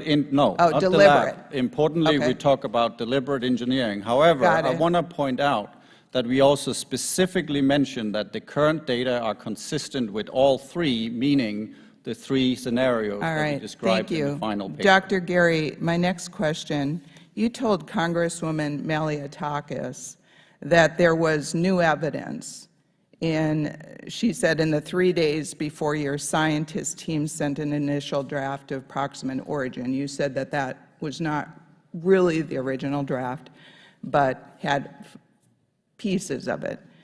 Is it normal for a scientist to totally change? Because I read your email from, I think it was February 1st, said, this can't be nature, this is, basically, I'm paraphrasing, too coincidental, this couldn't all line up together. To change in 3 days, is that normal? So I think we need to step back a little bit from that one email. That was one email that I sent, amongst literally hundreds of communications with my co-authors, with other scientists, other people I was talking to about the origins. And in that particular email that you're talking about, I was doing what scientists very often do, and that is, take a devil's advocate position. So the questions that we were trying to answer is, could this have come from a laboratory? And I was taking that position. Thank you, sir. I have 42 seconds sure. left. I have a very important question for both of you that I'm trying to understand. So Dr. Redfield told us in March of 2023 this year that either the Wuhan Institute of Virology or China itself deleted the COVID sequence in September of 2019. He also said that they turned over control of the WIV in September of 2019 to the military, Chinese military. He also said that the WIV changed the ventilation at their lab in the fall of 2019. If China wasn't trying to cover up something, why would they do this? Both of you. I'm not a member of the Intelligence Committee. Don't have privileged information in terms of what was going on there. I really don't have any basis to answer. But you don't think it's unusual for China to cover up things if nothing happened, if it was all natural? Well, I'm also not an expert on Chinese politics, so I really don't have a professional answer for you there. Dr. Anderson. All of this seems routine to me. The fact that you have a BSL-4 laboratory getting their air conditioning units upgraded, for example, seems unrelated, as the intelligence community has also concluded, is that is unrelated to the later. How about turning over to military control or to delete the COVID sequence? So, is that just normal? I have no comments on the first. I think it's important to understand that the deletion you're talking about is specifically about a database, not actually the SARS-2 sequence itself. And that database has been on and off and seemed to finally be taken offline in February of 2020, not actually in September 2019. Also, we know that this pandemic very likely started in the mid to late November 2019. So I think with quite a lot of certainty, we can say that these events are unrelated. Well, that seems very unusual to me, and I yield back. Thank you.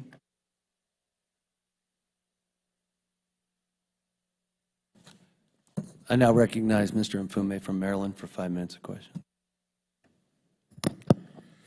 Thank you very much, Mr. Chairman. I want to thank you and the ranking member. I want to thank our witnesses who have endured us for the last couple of hours, and I certainly want to thank the members of this committee who continue to try to make sure that we stay within our own guidelines in terms of what we're approaching and how we are approaching it and what we, of course, hope to achieve. I've used this microphone and other occasions during this hearing to argue that we went through COVID in real time. Every day was different, every week was different, every month was different, and unfortunately every year was different. And so there was a constant building process with building blocks about what we knew and what we didn't know, what we should do, what we should never do, and we came through that better as a nation because of the science which so many of us relied on, and the data and the approach that the healthcare industry took, particularly doctors and physicians over and over again, while many of us were free of that exposure in that sense. And so what we seem to do here is retrospective investigation, which I'm not necessarily opposed to, but I get the sense we do it with a vendetta.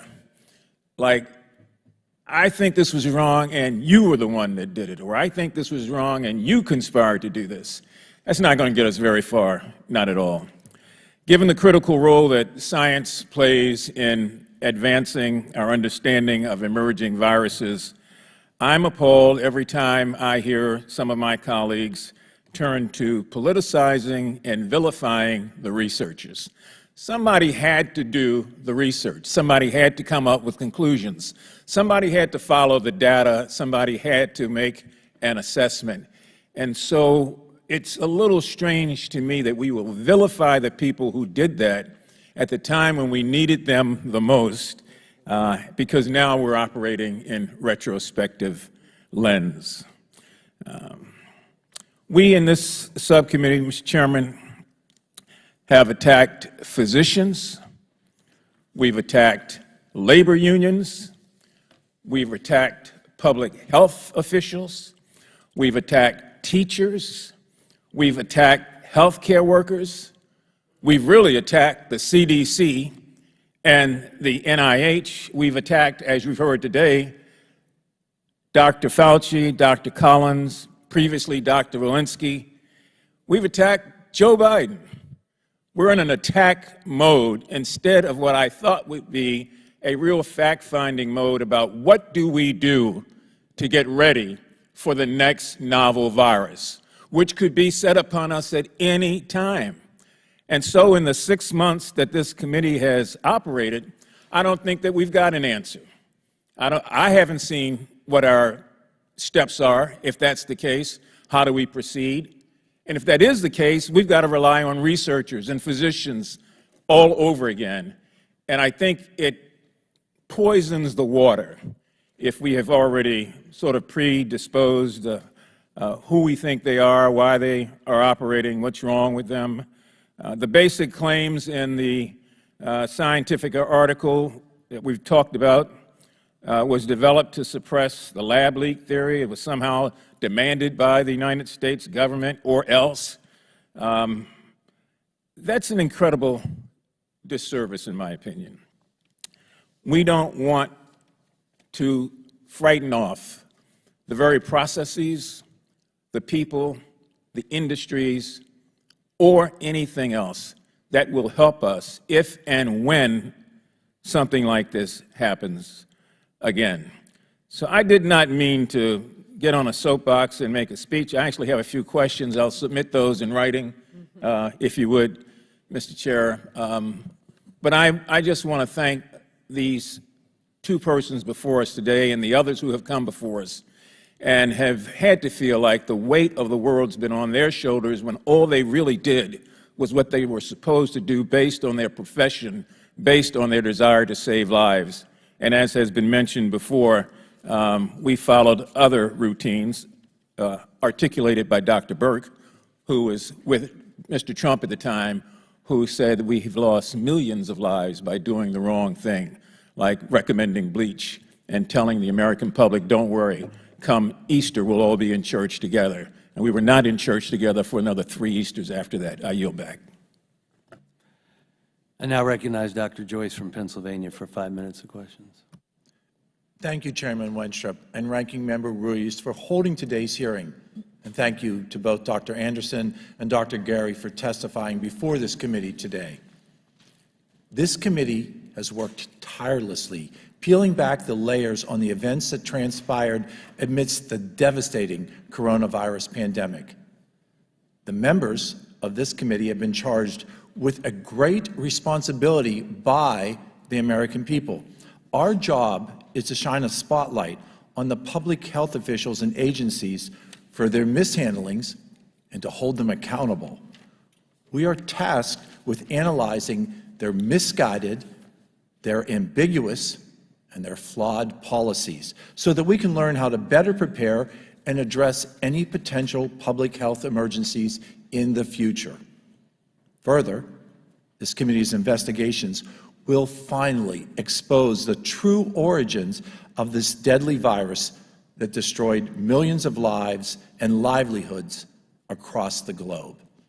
In April, just a few short months ago, this committee held a hearing where the former director of the National Intelligence Agency, John Ratcliffe, testified. In that testimony, Director Ratcliffe said, and I quote, "If our intelligence and evidence supporting a lab leak theory was placed side by side with our intelligence and evidence pointing to a naturally occurring spillover theory, the lab leak side of the ledger would be long and overwhelming, while the spillover side would be nearly empty," unquote. Nearly empty. Dr. Anderson, this quote came from the former Director of National Intelligence and someone who has access to the most sensitive information provided by our intelligence community. If this is the case, can you explain how the Proximal Origins piece, of which you are an author, totally contradicts that information from our intelligence community? The Proximal Origin paper is the result of scientific work by international well-known experts. I think it's important to realize that if we look at the recent report from the Office of the Director of National Intelligence Community, is that one of their conclusions is that there's no indication that the VIV's pre-pandemic research holdings, but I am referencing, including SARS-CoV-2. Please allow me to address what information we had in front of us. I'm addressing what we heard Radcliffe tell us as a committee that that wasn't the case, that overwhelmingly the information at hand provided by the intelligence communities showed that this was not a naturally occurring process. Dr. Anderson, in your testimony, you said the recently declassified report from the Office of the Director of National Intelligence does, as you said, conclude that there is no evidence to suggest this virus came from the lab. However, the ODNI also states in their reports the Department of Energy and the Federal Bureau of Investigation assessed that a laboratory-associated incident was the most likely cause of the first human infection of SARS-CoV-2. Dr. Anderson, you also said in your testimony, we do not believe that any type of laboratory-based scenario is plausible. And yet the conclusions by the Department of Energy and the FBI directly contradict your position. How do you bring that together? I think you could say that our conclusions completely contradict their conclusions too. I think it's important to understand that we are looking at different things here. You're talking about the intelligence community. If you look at the scientific literature, the scientific evidence for this pointing to a single market in the middle of Wuhan is overwhelming. There is no evidence. But the Intelligence Committee had access to both scientific and the investigative reports. They had that overview. and their conclusions strongly contradict what your single conclusion projects. And we as a committee have heard this repeatedly, that the overview from both the FBI and the Department of Energy support that there was a lab leak, support that the most likely cause of the first human infection of SARS-CoV-2 was a laboratory incident. We recognize how that occurred. We as a committee have formed what we feel is most important in understanding all the information that's brought forward to us. And that information points directly to a lab leak. My time has expired, Mr. Chairman, and I yield back. I now recognize Ms. Dingell from Michigan for 5 minutes of questions. Thank you. Thank you, guys. I'm sorry, Ms. Takuda from Hawaii. Thank you very much, Chair. Once again, we find ourselves being faced by our Republican colleagues that have convened another hearing under the guise of investigating the pandemic's origins to advance their extreme conspiratorial narrative against Dr. Fauci, Dr. Collins, and our nation's scientists and public health experts.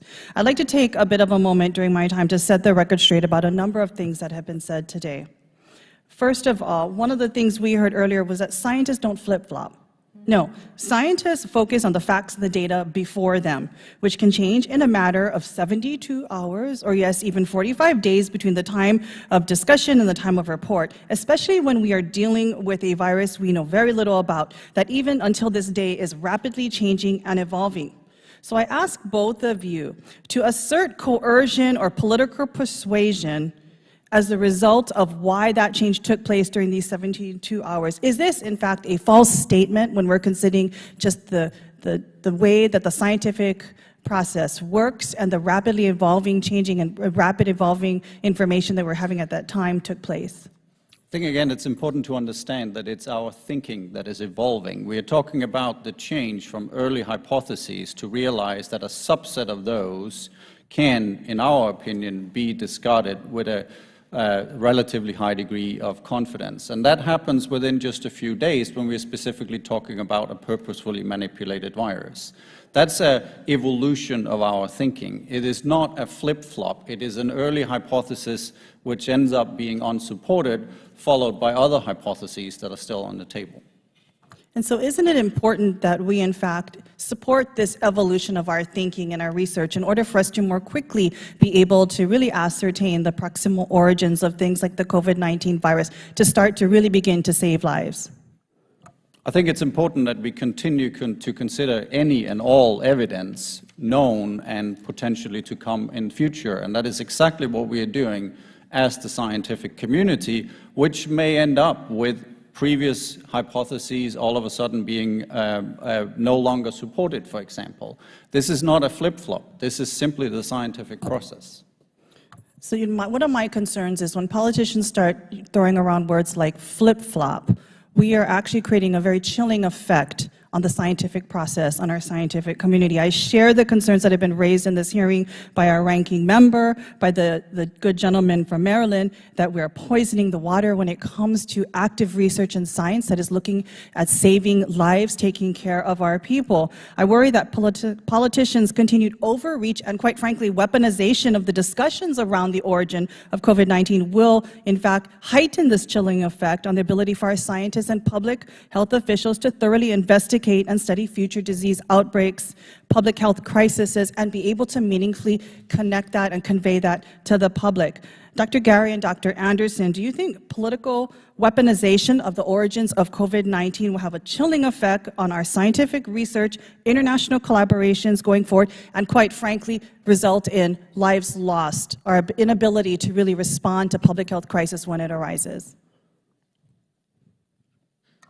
You know, I'm a scientist. I try not to let all the din of the politics around me influence my analyses, my experiments, the choices that I make when I, work together with other scientists to write a publication. So, I understand what you're saying about the politics being influenced, but I can tell you that we did not let those factors influence our writing of the Proximal Origins paper or any of the other papers in Science and PNAS and and the other journals that we've written and influence our thinking about the origins of SARS-CoV-2 in any way. Dr. Anderson, did you want to respond? I think the whole reason I'm here today is because it's been politicized. The title is The Proximal Origin of a Cover-Up. I think there's no question that whereas the science itself is a scientific process focused on evidence analyses and then publications in peer-reviewed journals, which is exactly what we have been doing. People are free to disagree with that, whether it's the intelligence community or other scientists. That's why we publish the papers. I think, again, the reason why I'm here today is because of that politicization of that whole process, and I think it is deeply damaging. I think there's a need to rebuild trust. I think it's important to understand that scientists and politicians need to work together, and I think the way to do that, I think, is just focus on the facts and focus on the actual evidence. Thank you. I think we absolutely do have to focus on the facts. I think that for researchers like yourself and others going forward, have to double think what they put on their Slack messages and channels and their emails and their text threads, and instead not be distracted from the actual work of the research. What will end up is lives lost. It'll cost us time to actually getting to what the origins of these disease and public health crises are. So we have to stop the weaponization of the origins of COVID-19 discussion. Thank you, Chair. I yield back. I now recognize Mr. Cloud from Texas for 5 minutes of questions. Thank you, Chairman. Dr. Gary, how many years have you spent in the field of immunology? Virology. Yeah, sorry. About 45. 45, that is significant, no doubt. I think, I'm not a scientist, don't pretend to be, but I think it's hard sometimes for the American people when we go through things and we read things like where 2 days prior to a draft being released, you are saying, literally, I really can't think of a plausible natural scenario where you get from a bat virus to one very similar to it, to COVID. You said, I just can't figure out how this gets accomplished in nature. It's stunning. And then 2 days later, while it wasn't the Proximal Origins paper, it was basically the conclusion that you had outruled that as a hypothesis. And you said, what new data came available? We imagine it took, there's 2 days between that and February 4th. Your statement, I assume it took a day to write the draft, and so that's one heck of a data dump in one single day that would change 42 years of experience that led to this previous hypothesis. 45 years, I believe, was it? You said it was because of some new data that came available on the pangolin, and Dr. Anderson, you agreed with this in a interview in the New York Times. You said, for example, we looked at data from COVID being found in other species such as bats, pangolins, which demonstrated that other features first appeared unique to COVID were in fact in other related diseases. But during the peer review part, you said that was not data that was included, that the pangolin information had no leaning into the conclusions you made. Is that correct? So the timeline keeps changing here. First it's 2 days, and it's 3 days, it's 4 days. It's actually 45 days when we're talking about It's 45 days before the draft was published, but there's a peer review period, and within 2 days, the conclusion had changed from, oh, this is not going to, oh, it's impossible that this could have happened. So that is true. And then you spent some time actually drafting Proximal Origins, and then you had it peer reviewed. During the peer review process, they brought up, there was questions asked to you, and you said there is no evidence on present data that pangolin COVID are directly related to COVID-19, in spite of the fact that a year later you said the opposite of that on national TV. And so that's concerning to me. You also said that anyone believes anything contrary to the wet market theory is a conspiracy theorist. And then you corrected that statement, but you certainly said that those of us in the majority, that's not a scientific statement, that's a political statement. You've also said the only scientific data that is correct points to proximal origins, to natural origins. Yet we have the FBI, the DOE, we have a number of other scientists who've worked in this field for decades also pointing to this. Are you concerned that the lab in China deleted information?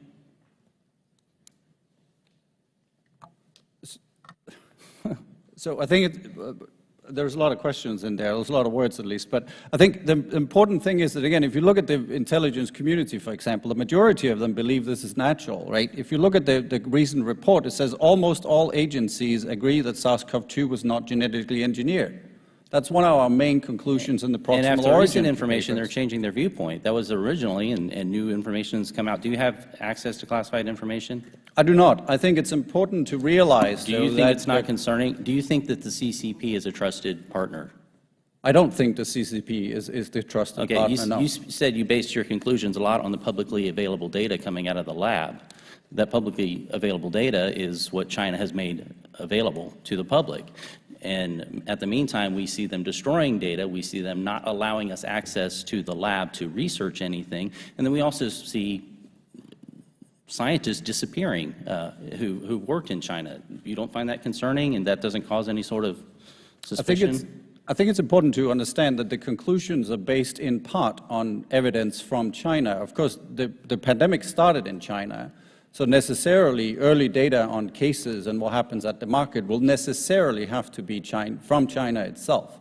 However, several of our conclusions do not rely on evidence from China. For example, the majority of the conclusions in proximal origin are based on publicly available data, which is not just from China, that's from elsewhere as well. In later papers, a lot of our conclusions can be replicated using data that is from outside of China.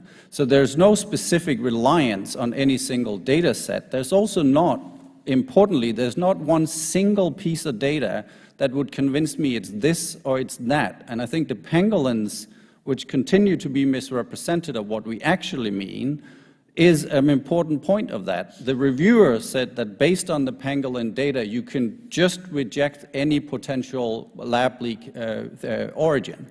And we say you can't do that.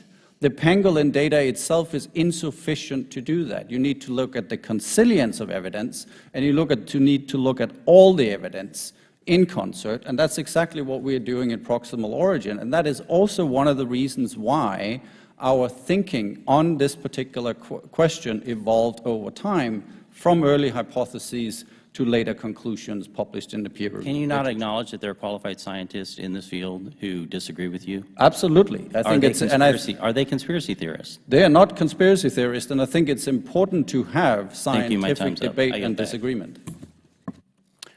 Now recognize Ms. Green from Georgia for 5 minutes of questions. Thank you, Mr. Chairman. In 2012, 6 miners working in a bat-infested mine in southern China caught a coronavirus, had symptoms like COVID-19, and 3 died. But we didn't see a worldwide pandemic. We didn't see millions of people die. We didn't see governments shut down their economies, take away freedoms such as speech, freedom of religion, freedom basically to work a job and support our families. After that, samples of that virus were taken to the Wuhan Institute of Virology, the only biosafety level 4 lab in China. The Wuhan Institute of Virology did gain-of-function research on these samples and other samples of coronaviruses. In autumn of 2019, the SARS-CoV-2 virus appeared in Wuhan, the closest known relative to the virus extracted from the miners held at the Wuhan Institute of Virology. Even early in the outbreak, the virus was well adapted to human transmission. Wuhan authorities worked to silence dissenters and those affiliated in the Wuhan Institute of Virology. The CCP authorities lobbied the WHO to announce an international emergency and blocked scientific investigations access into the Wuhan Institute of Virology. Here's what's interesting. Chinese military major General Chen Wei was put in charge of containment of COVID-19. He is the CCP's top biological weapons expert and raises questions about Chinese military involvement at the Wuhan Institute of Virology. Dr. Gary, Dr. Anderson, I'll ask each of you one at a time. Why would they put the top biological weapons expert in charge of containment of a virus that was very similar to the one that a few miners caught in 2012, that, by the way, didn't turn into a pandemic? Why would China put their top biological weapons expert in charge instead of just another virologist? Dr. Gary? Representative Green, I don't have any idea. I have no idea. Okay, Dr. Anderson? I can't comment on that. I think it's important to realize, I assume you're referring to the virus RTG13. And what is very clear is that RTG13 cannot have led to SARS-CoV-2. These are very unrelated viruses. Well, it's interesting, though, that you all wrote a paper claiming to know exactly the origins of COVID-19, but China put their top biological weapons expert in charge of containment. On January 15, 2021, the Department of State released a fact sheet entitled Activity at the Wuhan Institute of Virology. It discussed 3 primary areas of concern.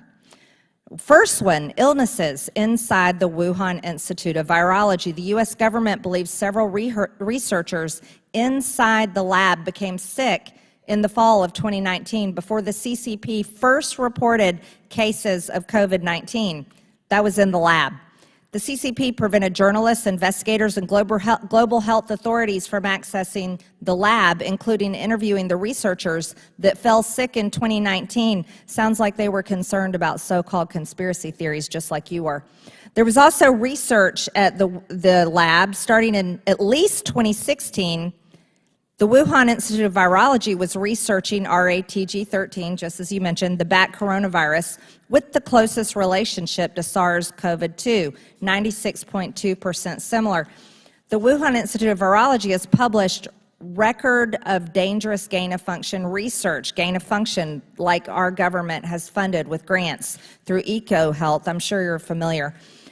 There's secret military activity at the lab. The U.S. government determined that the lab collaborated on publications and secret projects with the CCP military since at least 2017. Perhaps that's why they put their top biological weapons expert in charge of containment, because they were very aware of the type of research that was going on at the lab, where people that worked at the lab got sick with COVID-19 first. But you guys think this came from nature.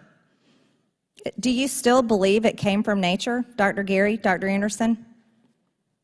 Yes, I do believe that the natural origin via the wildlife trade is the most likely origin based on all the science, all the data that we've analyzed. Dr. Anderson? I do. And I think it's important to, you mentioned the six researchers here.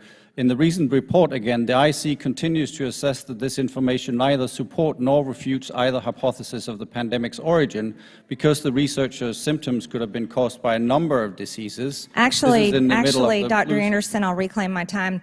The IC believes that the origin of COVID-19 is from the lab. Most of the intelligence community believes that, and they've stated so. So is the Energy Department. And so do many other doctors and researchers believe that it came from the lab. And from all of this evidence, it's very clear that China also believed it came from the lab. But it's unfortunate that you all are speaking the same pro-China talking points as some of our colleagues on our committee. And I think it's more important to really recognize it probably came from the lab. I yield back. I now recognize Dr. Jackson from Texas for 5 minutes of questions. Thank you, Mr. Chairman. Dr. Anderson, Dr. Gary, Dr. Anderson in particular here, I just wanted to address one thing here. To start with, I know this has been mentioned again, but I just want to reiterate this.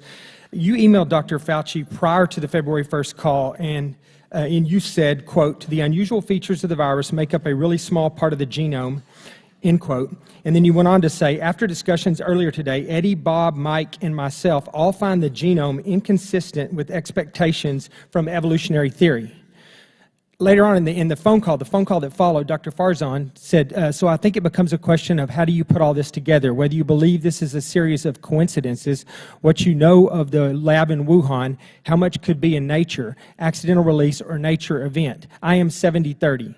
Dr. Gary, you stated, I really can't think of a plausible natural scenario where you get from the bat virus to one very similar to it, to where you insert exactly 4 amino acids, 12 nucleotides that all have to be added at the exact same time to gain this function. I just can't figure out how this gets accomplished in nature. It's stunning," you said.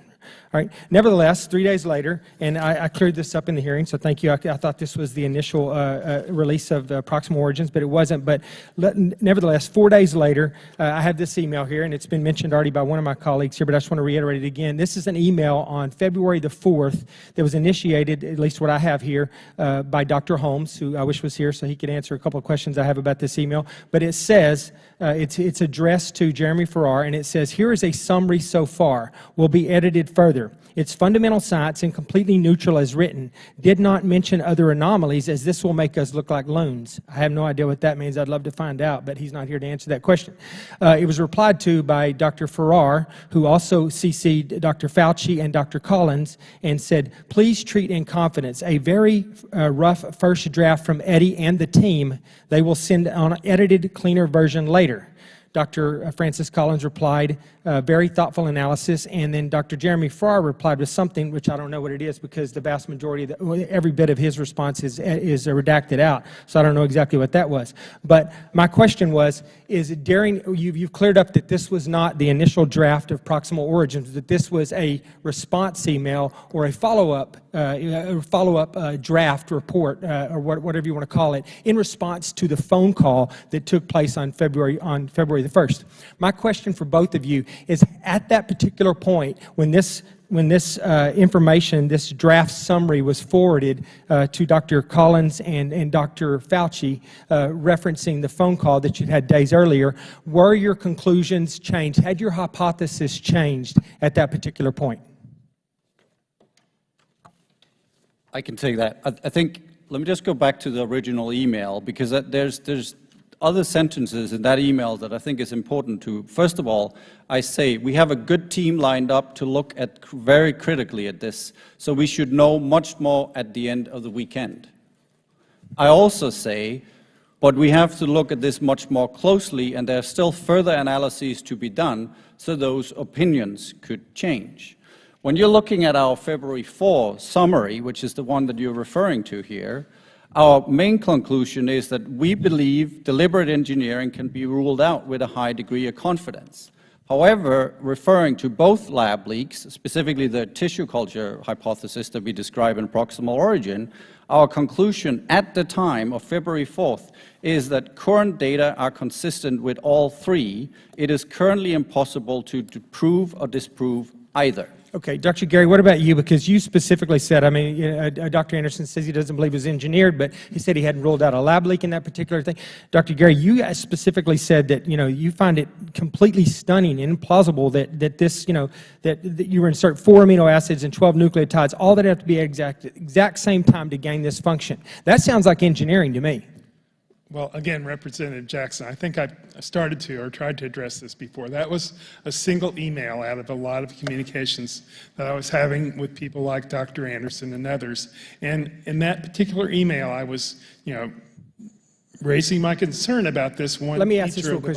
You reiterated, you did explain that. Let me just ask you guys real quick. So you're telling me that, and this was the actual first publication of Proximal Origin was published on February 16, 2020. It was posted on the website Virological. So from February 1st to February 16th, are you telling me that you gathered all of this?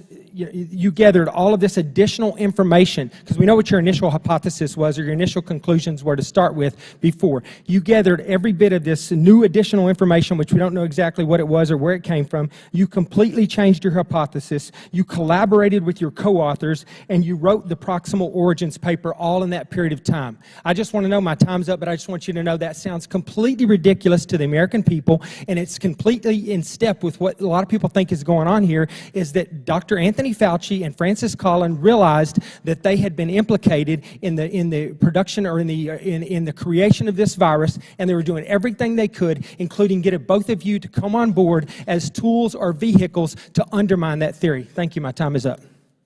Now recognize Dr. McCormick from Georgia for 5 minutes of questions. Thank you, Mr. Chair. I totally agree that early hypothesis change. As for the politicization of this and the accusations made that this is entirely political, I think we do have something to learn about finding out the true origins of this disease.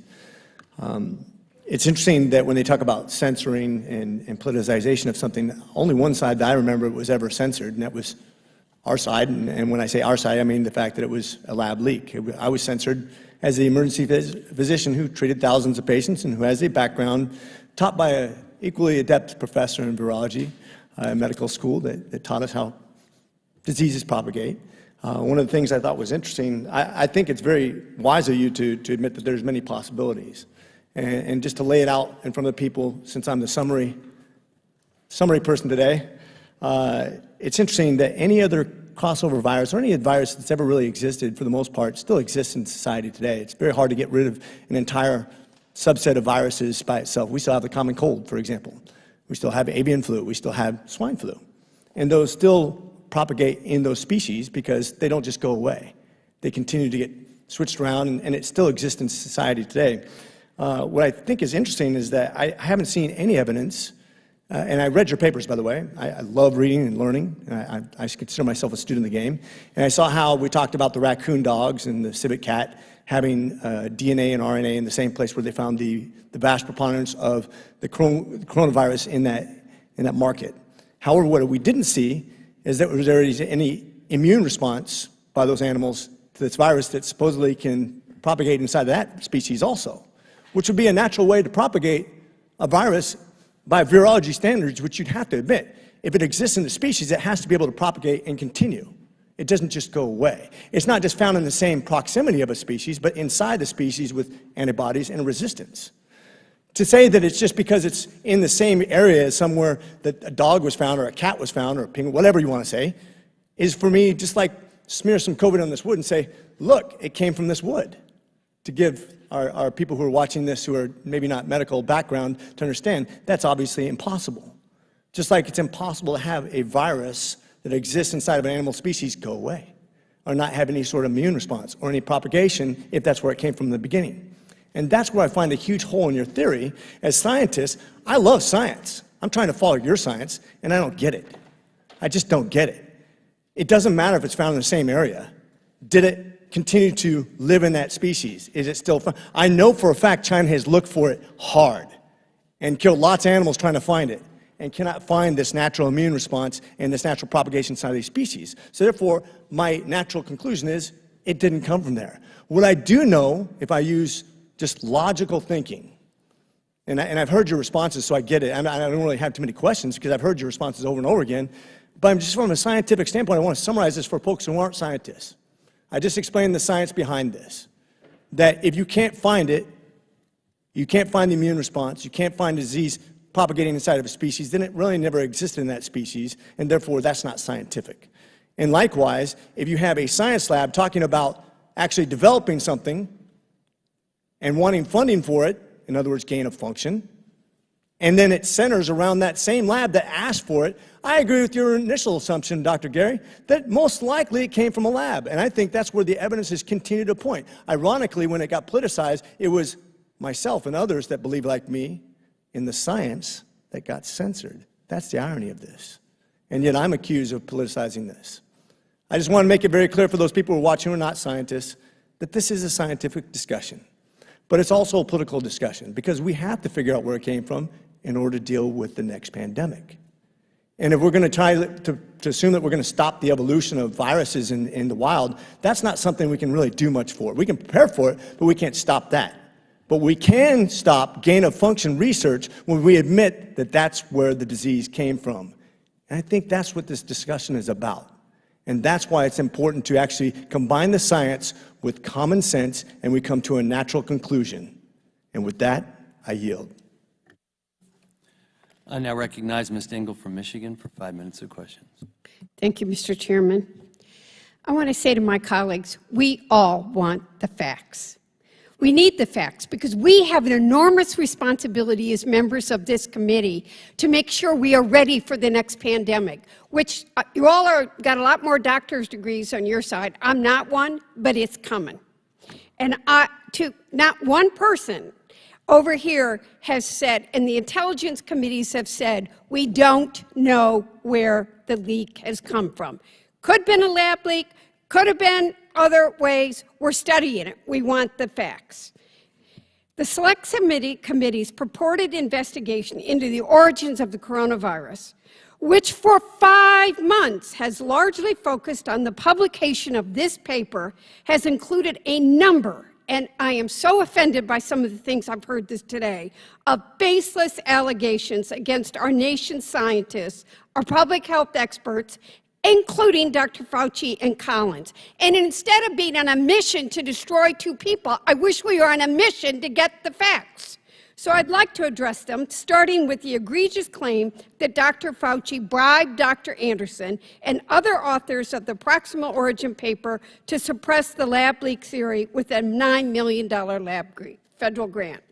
Dr. Anderson, in your written testimony, you described these allegations as, quote, absurd and false, and explained that key funding decisions for this grant, including its scoring and review by independent experts, was made even before the first outbreak of COVID-19. Dr. Anderson, would you please reiterate for the Select Subcommittee why my Republican colleagues' allegations that Dr. Fauci bribed you and your co-authors with federal grant funding are categorically false? They are categorically false.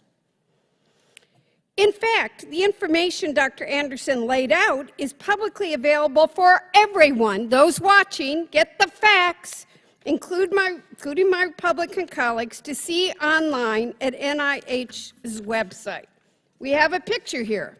To make sure everyone is absolutely clear on this, let's take a look at this ourselves. As you can see here, NIH's grant database plainly notes, facts, I like facts, that this grant passed through the NIH's Scientific Merit Review in November 2019. Dr. Anderson, if the grant were scored and reviewed as part of the NIH's transparent merit-based process in November 2019, is there any way that the awarding of the grant could have been used as a bribe during the February 1st, 2020 conference call? Excluding the possibility that somebody is a time traveler, no, that is just not possible given the timeline. Dr. Gary, do you agree? I agree. Mr. Chairman, I'd like to submit a copy of the funding information for Dr. Anderson's grant, which lays out the timeline of its NIH review for the record. With my remaining time, I'd like to— Without objection. Thank you, Mr. Chairman. I'd like to address the broader allegation that Dr. Fauci and Dr. Collins were involved in any sort of campaign to suppress the lab leak theory through the publication of Proximal Origin. Dr. Anderson and Dr. Gary, you sat for nearly 20 hours of transcribed interviews with Select Subcommittee staff. During those interviews, you were asked questions about Dr. Fauci and Dr. Collins' involvement with the paper. Dr. Gary, in your interview, you told the Select Committee that Dr. Fauci and Dr. Collins never contacted you or gave you advice about writing that paper. In fact, you stated that neither Dr. Fauci nor Dr. Collins, quote, did anything really to influence the paper in any way. Dr. Gary, is that correct?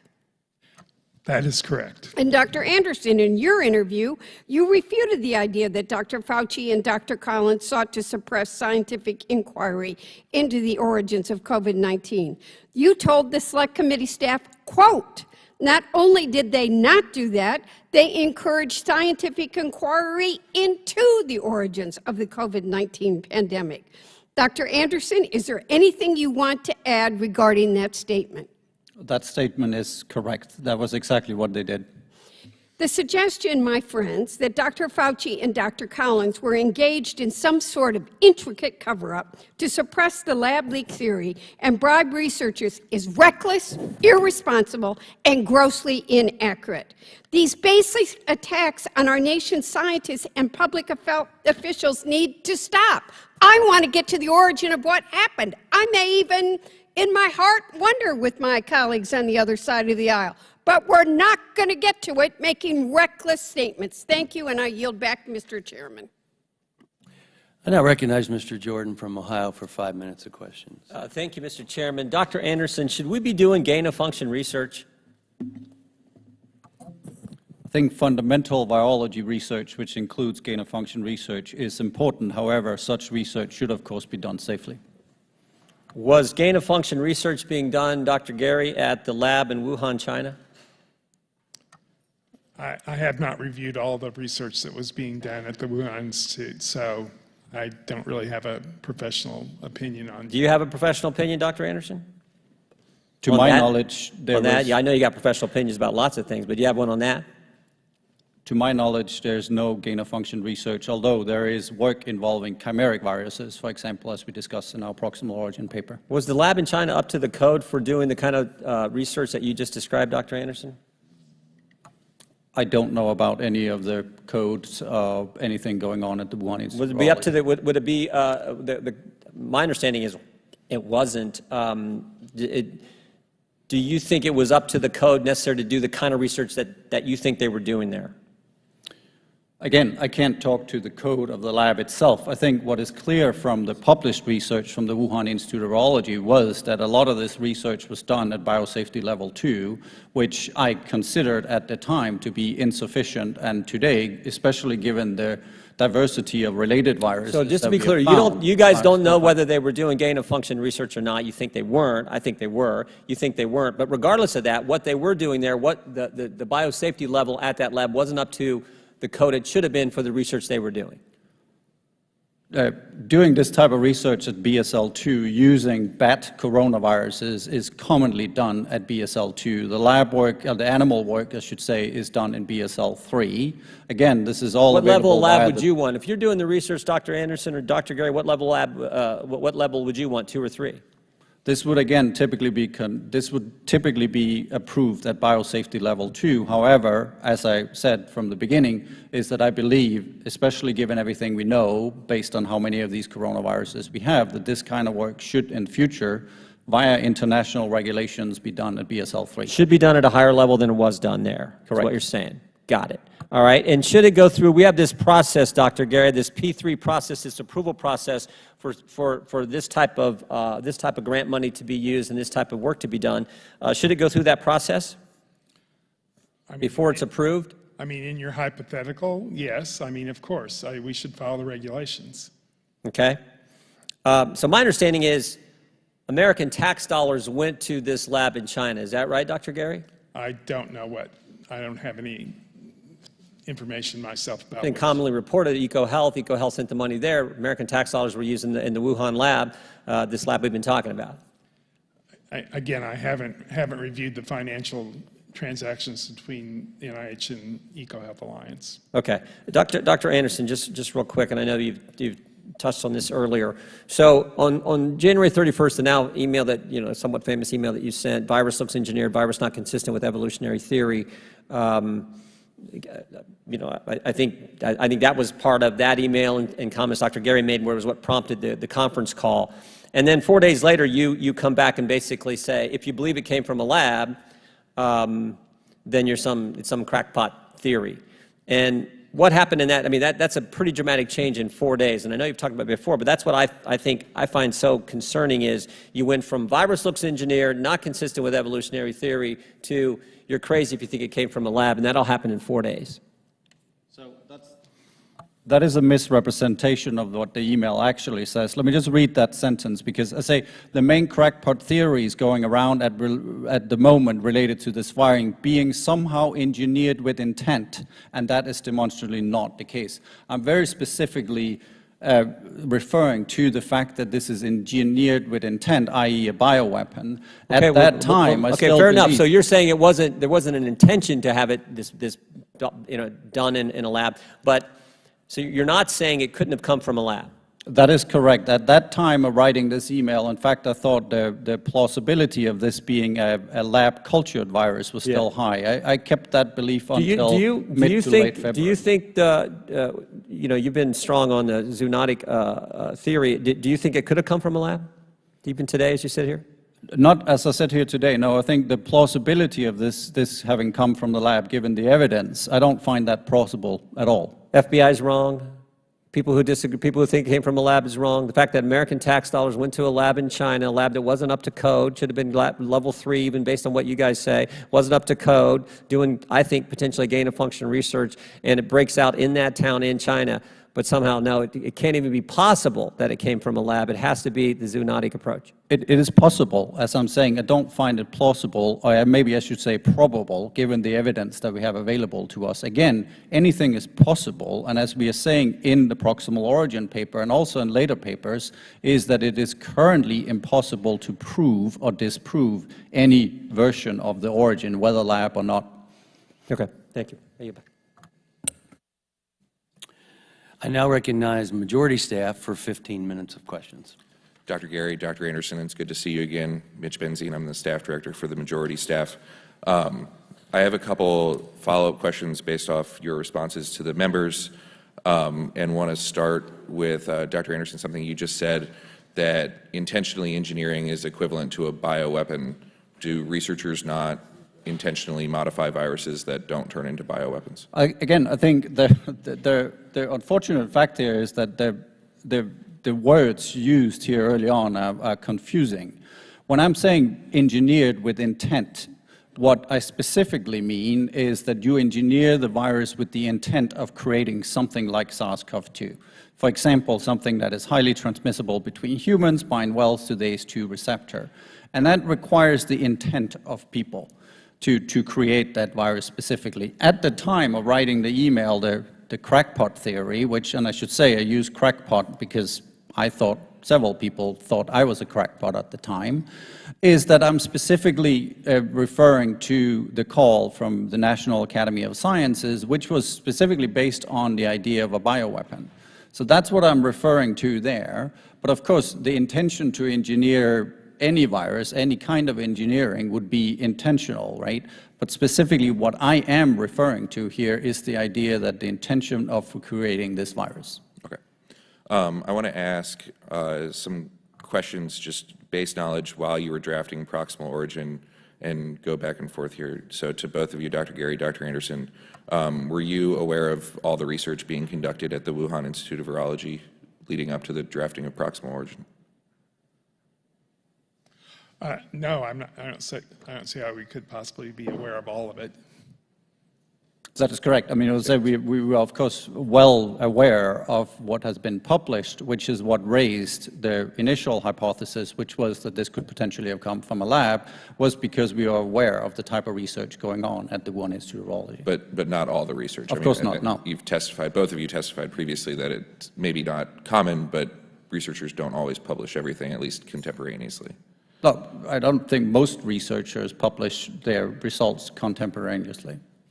Are you aware, Dr. Gary, Dr. Anderson, were you aware at the time that the Wuhan Institute of Virology was conducting research on pangolin viruses? I was not aware of it. No. Both of you, were you aware that the Wuhan Institute of Virology was conducting experiments that involved intentionally simulating natural recombination events? In a broad sense, I guess, there had been some experiments that were published in the literature that involved, making pseudoviruses and other things that would involve recombination, yes. Yeah, and I think I was certainly well aware of the chimeric viral work that they were doing, which is inserting spike proteins, for example, from one virus into another virus using well-established backbones like VIV1. I was very aware of that work, yes. Were you aware that the Wuhan Institute of Virology had the capability to conduct those experiments without leaving a trace? It is well known that you can do cloning systems that leave no trace. However, if you look at the published papers from the Wuhan Institute of Virology, the vast majority of them do, in fact, leave traces. But, of course, the awareness was, I think we even discussed it in the Slack messages that you have, that, of course, it's possible to create recombinant viruses, for example, that don't leave a trace of the recombination itself. I'm wondering how you're able to take genetic engineering off the table so quickly when you don't have awareness of what the Wuhan Institute of Virology is doing. They can conduct experiments without a trace, and they were in fact doing research on bat and pangolin viruses. Again, we're talking about intentional engineering here, and if you look at the virus itself, you look at the viral genome, talk about the furin cleavage site, for example, is that the furin cleavage site is suboptimal in the sense that this is a crap furin cleavage site. Further, it appears to be inserted out of frame. These are the clear signatures of natural evolution, because natural evolution is just good enough, whereas engineering, typically we will be a precise insertion of something that had either be used before or certainly something that would have been optimal. And this particular furin cleavage site, which has since evolved in the human population, is not an example of that. But in proximal origin, you eliminate not just intentional engineering, also not a laboratory construct. How were you able to eliminate that, not knowing what was going on? So again, as I explained in my written statement, we're talking about the laboratory constructs, specifically referring to the well-known backbones being used and a purposefully manipulated virus, i.e. the virus with an intent. We don't actually talk about engineering per se, because that's a broader term. So we don't specifically say that the data eliminates that one, but I would say my personal opinion, as we also state, is that I don't find that particular version of events to be plausible. Sitting here today, do you think that language in proximal origin is confusing or doesn't fulfill your intent? I think that it's a scientific paper written for a scientific community. I think overall, given how fast that paper was written and given just everything going on at the time, I actually think the language is clear. Could it be clearer? Sure. Could have been better explanations? Sure. It could have been longer, but we didn't have that ability to do that. But importantly, that's what we have continued to publish research on this particular question, where we can add additional evidence and analyses that adds to these early conclusions that we made in this particular paper. And I think overall, those conclusions are very clear. Dr. Gary, do you think that could have been written more clear for the intentional engineering bioweapon language? I mean, you're always, better prepared in hindsight, right? So, I think the paper has stood up very well to the scientific community and as a basis for, moving forward with some of our other studies that we did, looking into the origin of the virus. Still regarding the experiments that were taking place at the Wuhan Institute, did either of you have any conversations with Peter Daszak about those experiments while drafting Proximal Origin? We did not. I think, again, the type of experiments ongoing at the Wuhan Institute of Virology were well known based on the published literature. And again, this is why, in the first place, we raised what I thought was a likely hypothesis of a lab-associated virus. And I think that is also the reason why some of the suggestions from our colleagues that we could just dismiss that hypothesis out of hand without any further analysis or even consideration of that particular theory, I thought was wrong at the time. And that's because we were well aware of the type of work that was ongoing. Dr. Gary, did you have any conversations with Dr. Daszak? I did not. Dr. Anderson, you testified in response to Ms. Lesko's questions that the Wuhan Institute's sequence database was actually removed in February of 2020, not September of 2019. Did you ever access it in that interim time? I did not, no. Okay. Dr. Gary? No, I didn't. I want to shift gears a little bit and go back to kind of the early days in the conference call. You've talked about this, so we can run through it briefly. Dr. Anderson, did you have a call with Dr. Fauci on January 31st, 2020? I did. Was anyone else on that call? No. And on that call, you testified here and testified in your interview that he suggested drafting a peer-reviewed paper about whether or not it came from a lab. Is that a fair characterization? Again, the suggestions, as I recall it, given that my initial hypothesis was that of a lab-associated virus, was that he said that if I thought this came from the lab, I should consider writing a paper on it. And then you were both on the conference call on February 1st, 2020, correct? In earlier questions and earlier testimony, you testified that Dr. Farrar set up the February 1st conference call. He was the organizer of the February 1st conference call. In the email from Dr. Fauci to you, Dr. Anderson, from January 31st, memorializing your phone call with him, Dr. Fauci wrote, "I told him," referencing you, "that as soon as possible, you and Eddie Holmes should get a group of evolutionary biologists together to examine carefully the data to determine if your concerns are validated." Does that sound like setting up the conference call? That is not setting up the conference call. As I mentioned, that conference call was set up by Dr. Farrar in terms of who should be on the conference call. He conferred with Eddie, and Eddie conferred with us for suggested names, for example. How do you read that statement then? What did Dr. Fauci tell you about convening a group of evolutionary biologists? Again, to my I don't actually know what he is saying here, but again, that process, as far as I remember, was already ongoing because Jeremy Farrar himself was going to organize this conference call. Again, as far as I know, Dr. Fauci had no role in the conference call itself. That was fully Jeremy Farrar, as can see from the emails. And then you testified earlier today that Dr. Fauci reiterated maybe not the suggestion to draft a peer-reviewed paper, but his support for a peer-reviewed paper on the February 1st call. Is that correct? I don't recall whether he specifically suggested a paper, but yes, he was certainly supportive of us continuing to look into this particular question. But as we have both mentioned, is that we don't actually remember Dr. Fauci having any particular role in that conference call itself. And then you had clarified in your transcribed interview that initially it wasn't about publishing it. Like, despite Dr. Fauci's suggestion for a peer-reviewed paper, your initial thought was more of an internal report back to the teleconference group, not necessarily publishing that. Is that correct? That is correct. I think at the time, I just wanted to look at this more closely with a set of trusted colleagues and well-known experts, and looking at these kinds of questions. Whether that would eventually result in a paper was, for me, too premature to even think about. Did the initial drafts of that report provide a lot of the backbone for proximal origin? I think that if you look at for example, the different scenarios that we are considering are the scenarios that we eventually end up considering in proximal origin as well. So did those early drafts and reports and summaries lay the basis for a later paper? Yes, of course. However, that was at the time not for the purpose of specifically creating a paper. So would it be fair to characterize, since it laid the basis, that the February 1st conference call also laid the basis for proximal origin?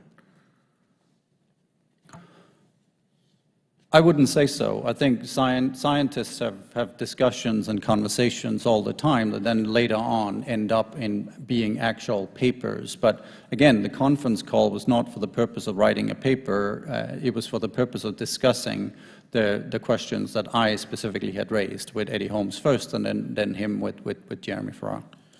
Were drafts of proximal origin and or the report sent to Dr. Collins and Dr. Fauci along the way? There were the summary drafts, which you have seen. The actual drafts of the paper, I think we probably changed to a paper form maybe on February 8th or something like that. Those were not shared with Dr. Fauci or Collins. Did either in emails or on phone calls, did Dr. Fauci or Dr. Collins ever ask any questions about your analysis? I don't recall. I mean, again, there is some questions, I believe, from Dr. Fauci, for example, around ACE2 mice, for example. So I think he had questions like that. But whether there was any questions to the specific analyses or to our specific conclusions, no. My assumption is he was probably relatively busy at the time. Shifting gears again, Dr. Gary, and I think you might have corrected it in your verbal statement, but not your written statement. In your written statement, you state that in November of 2022, you and your co-authors obtained access to large files containing the DNA and RNA sequences from the environmental samples taken from the Hunan market, but the subsequent paper said that those samples were accessed in March. Was that a typo in your statement? Yeah, that was my mistake. Okay. I take responsibility for that. It was March. In both of your testimonies, you say proximal origin specifically do not rule out the lab origin or a laboratory origin, and say it's currently impossible to prove or disprove the other theories being discussed there. On February 19th, Dr. Dazik of EcoHealth cited your paper to support the statement, quote, overwhelmingly conclude that COVID-19 originated in wildlife. Did you know Dr. Dazik was going to use your paper that way? It's common for other scientists to cite papers. So do you agree that proximal origin overwhelmingly concluded that COVID-19 originated in wildlife? That was our conclusion in proximal origin, yes. In the press release released by Scripps when the paper was published, Dr. Anderson, you were quoted as saying, we can firmly determine that COVID-19 originated through a natural process. And a spokesman for Wellcome Trust, Dr. Farrar's former organization, who the minority laid out played a crucial role in proximal origin, said, quote, "Proximal origin concludes that COVID-19 is the product of natural evolution." Were you involved in drafting that press release? The one for Scripps Research? Yes. Do you agree with those two statements, that proximal origin concluded COVID-19 is the product of natural evolution? I agree with those statements, yes. How many scenarios in proximal origin were laid out?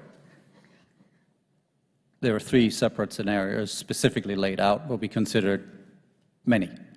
The press release from Scripps only lays out 2. Was there a reason you left out serial passage? Again, serial passage is not supported, and that's probably why it's left out. But again, serial passage is clearly described in the paper itself, but as we say, our opinion is that we do not find that to be plausible. In the discretion of the chair, I'd ask for about 2 more minutes. So we're The minority report that was released this morning laid a lot of the responsibility on Dr. Farrar, that Dr. Farrar organized the conference call, Dr. Farrar prompted the paper. Dr. Farrar was involved in where it was published. Dr. Farrar made at least 1 edit to the paper. Do you agree with the minority's characterization that Dr. Farrar was heavily involved in proximal origin? I do not. You testified in your transcribed interview, Dr. Anderson, that Farrar was the, quote, father figure of proximal origin. Can you explain what that means a little bit? Dr. Farrar is a scientist with a lot of expertise in all kinds of different areas, not so much origins, but he has researched infectious diseases most of his life and understands a lot of what's going on out there that we don't. So from that perspective, he was very encouraging us to look at this particular question, but had no specific role in the process itself. Did not influence the conclusions, did not influence the drafting, other than the single edit that you mentioned there. He had several conversations with Eddie Holmes at the time, and I don't know what those conversations were about specifically, but that's why I describe him as a father figure, because I think that captures it. But again, the specific role of him was not to lead the drafting of the paper, nor was it to lead the conclusions of the paper, for example. And was that why he was not credited on the paper? I believe that Eddie Holmes asked whether he wished to be credited, because again, he did not add substantially to any of the science in the paper. I think that's why he is left uncredited. Right. In my final seconds, I have 2 questions for each of you. Dr. Gary, are you aware or were involved in every communication that Dr. Farrar had with Dr. Fauci and Dr. Collins? I was not. Dr. Anderson, were you aware or involved in every conversation between Dr. Farrar and Dr. Fauci and Dr. Collins? I was not. And then the final question, Dr. Gary, were you consulted by the intelligence community during their drafting and publication of their declassified assessment? The first Biden assessment? Yes. I was. Which agencies? The FBI and the CIA. Dr. Anderson, the same 2 questions to you. The same. FBI and CIA? Correct. All right, thank you. My time has expired. I yield back. now recognize the minority staff for 15 minutes of questions. Dr. Anderson, I just wanted to ask a couple of factual questions about some of the things we've discussed here today. The first is just on pangolins. We've talked a fair amount about pangolins. I wanted to clarify something. Is it right that at the time that the paper was being written, there were 2 different things going on in terms of pangolins, right? There was, on the one hand, the fact that there was a pangolin coronavirus that had the 6 key amino acid residue mutations. Separately from that, if I understand correctly, there were public reports, or somebody had said to you all, that there had been a discovery of a pangolin coronavirus that was a 99% match across its entire genome to SARS-CoV-2. Do I understand that basic situation correctly? That is correct, yes. Okay, so as you guys sort of grappled with the role that the pangolins were playing here, if I understand correctly, it turned out that the pangolin virus in question was not, in fact, a 99% match. What did it end up being, 90 or 91? Something like that? Something like that, yes, correct. Okay. So when the dust settled on the pangolin issue, is it right that The pangolin virus was important in the sense that it indicated to you that nature was capable of producing the key mutations that we were seeing in SARS-CoV-2, and that fact has obvious scientific significance. But the hunt for a progenitor virus with respect to SARS-CoV-2 remained unsolved, had to continue, and in that sense, the pangolin was not itself conclusive as to the origins of the virus. Is that a fair summary of the pangolin situation? Yeah, I think that it's a fair summary in the sense, and in fact, I have an email to that effect where I say, like, well, at least we need to wait until we hear about this potential 99%, because of course, if we had a near identical virus in pangolins, that in itself would be critically important. But that turned out just not to be correct. In fact, it was the receptor binding domain that was 99% identical. That in itself is very important because it tells you that that particular receptor binding domain exists in nature. Really importantly, too, is that it does not mean that pangolins themselves were necessarily involved in the recombination event of SARS-CoV-2, since we have seen in the Lao viruses, banal viruses, for example, we have found receptor binding domains that are, in fact, as similar to SARS-CoV-2 as the ones that we find in the pangolins.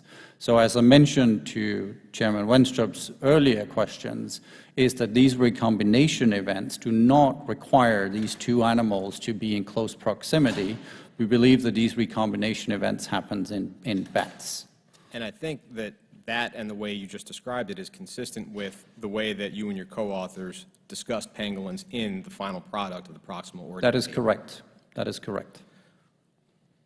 One point of clarification with respect to the February 1st conference call. We spent a lot of time talking about that. I just want to clarify, zooming out from a factual point of view, because I think it's natural for us to think of it as an American call. But there were quite a number of people on that call, just sort of starting at the center of it. It is correct to say that Dr. Farrar organized that call, is that right?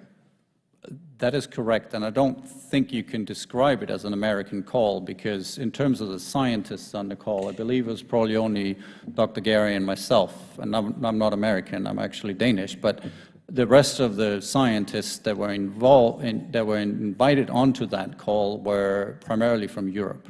And that actually is what I sort of wanted to just clarify. There are some other folks on that call who we haven't talked about all that much today, but if I understand correctly, were significantly involved in the dialogue on that call, such as Eddie Holmes. Where's Dr. Holmes located? He's in Sydney, Australia. What about Andrew Rambo? He's in Edinburgh, in Scotland. Ron Fouchier and Marion Koopmans? Yeah, they're in the Netherlands. And Stefan Pullman? Germany, I believe. And Christian Drosten, where is he? Also Germany. Okay, so I just wanted to sort of set a broader context in terms of what that call was and how it came about. And there's just one more discrete thing I wanted to ask about. There has been discussion about the extent to which, from your original point of view, when we talk about January 31st or February 1st of 2020, the extent to which 2 days later your views changed or 3 days later your views changed. My understanding, but I'd appreciate you confirming, is that the drafts of the report at that point, I think, took the position that the data was indistinguishable as far as lab serial passage or zoonotic origin. Is that right? That is correct. You can see those are the direct conclusions in those early summary statements, yes. And so the work that you and your co-authors were doing and the input and the gathering of external information, if I understand, went on for the next 3, 4, or 5 weeks, ultimately culminating in the March final product. Is that right? That is correct. The final paper is published 45 days later after that conference call, and of course our thinking evolved over that time, so did the analyses, and also just the availability of data. I just wanted to ask a brief question when we talk about the role of Dr. Farrar in the paper. I understand that as it relates to the direct drafting of the paper, his role was essentially limited to one particular ask for an edit. But when we talk about his role in the broader process of the paper, for example, Dr. Gary, there's an email from yourself saying Jeremy has been an amazing leader, should be an author. I think you both, when we talked in our transcribed interview, confirmed that that general premise, the phrase father figure, when we talk about navigating the paper process, talking about different publications that might make sense for the paper to go. That sort of role in the process is an accurate description of Dr. Farrar's role, I think. Either one of you can confirm that that's... Yeah, that is correct. And I think importantly, too, is that Dr. Farrar is on later papers. We have a paper, I believe, in 2021 in the journal Cell, which is a review on the available evidence, and Dr. Farrar is an author on that particular paper. And when it comes to that sort of a role in the process of the proximal origin paper, you both confirmed in our interviews, but I just want to confirm one more time, neither Dr. Fauci nor Dr. Collins played that type of role or really any role at all. That is correct. Dr. Gary? That is correct. I have no more questions. I yield back. Thank you.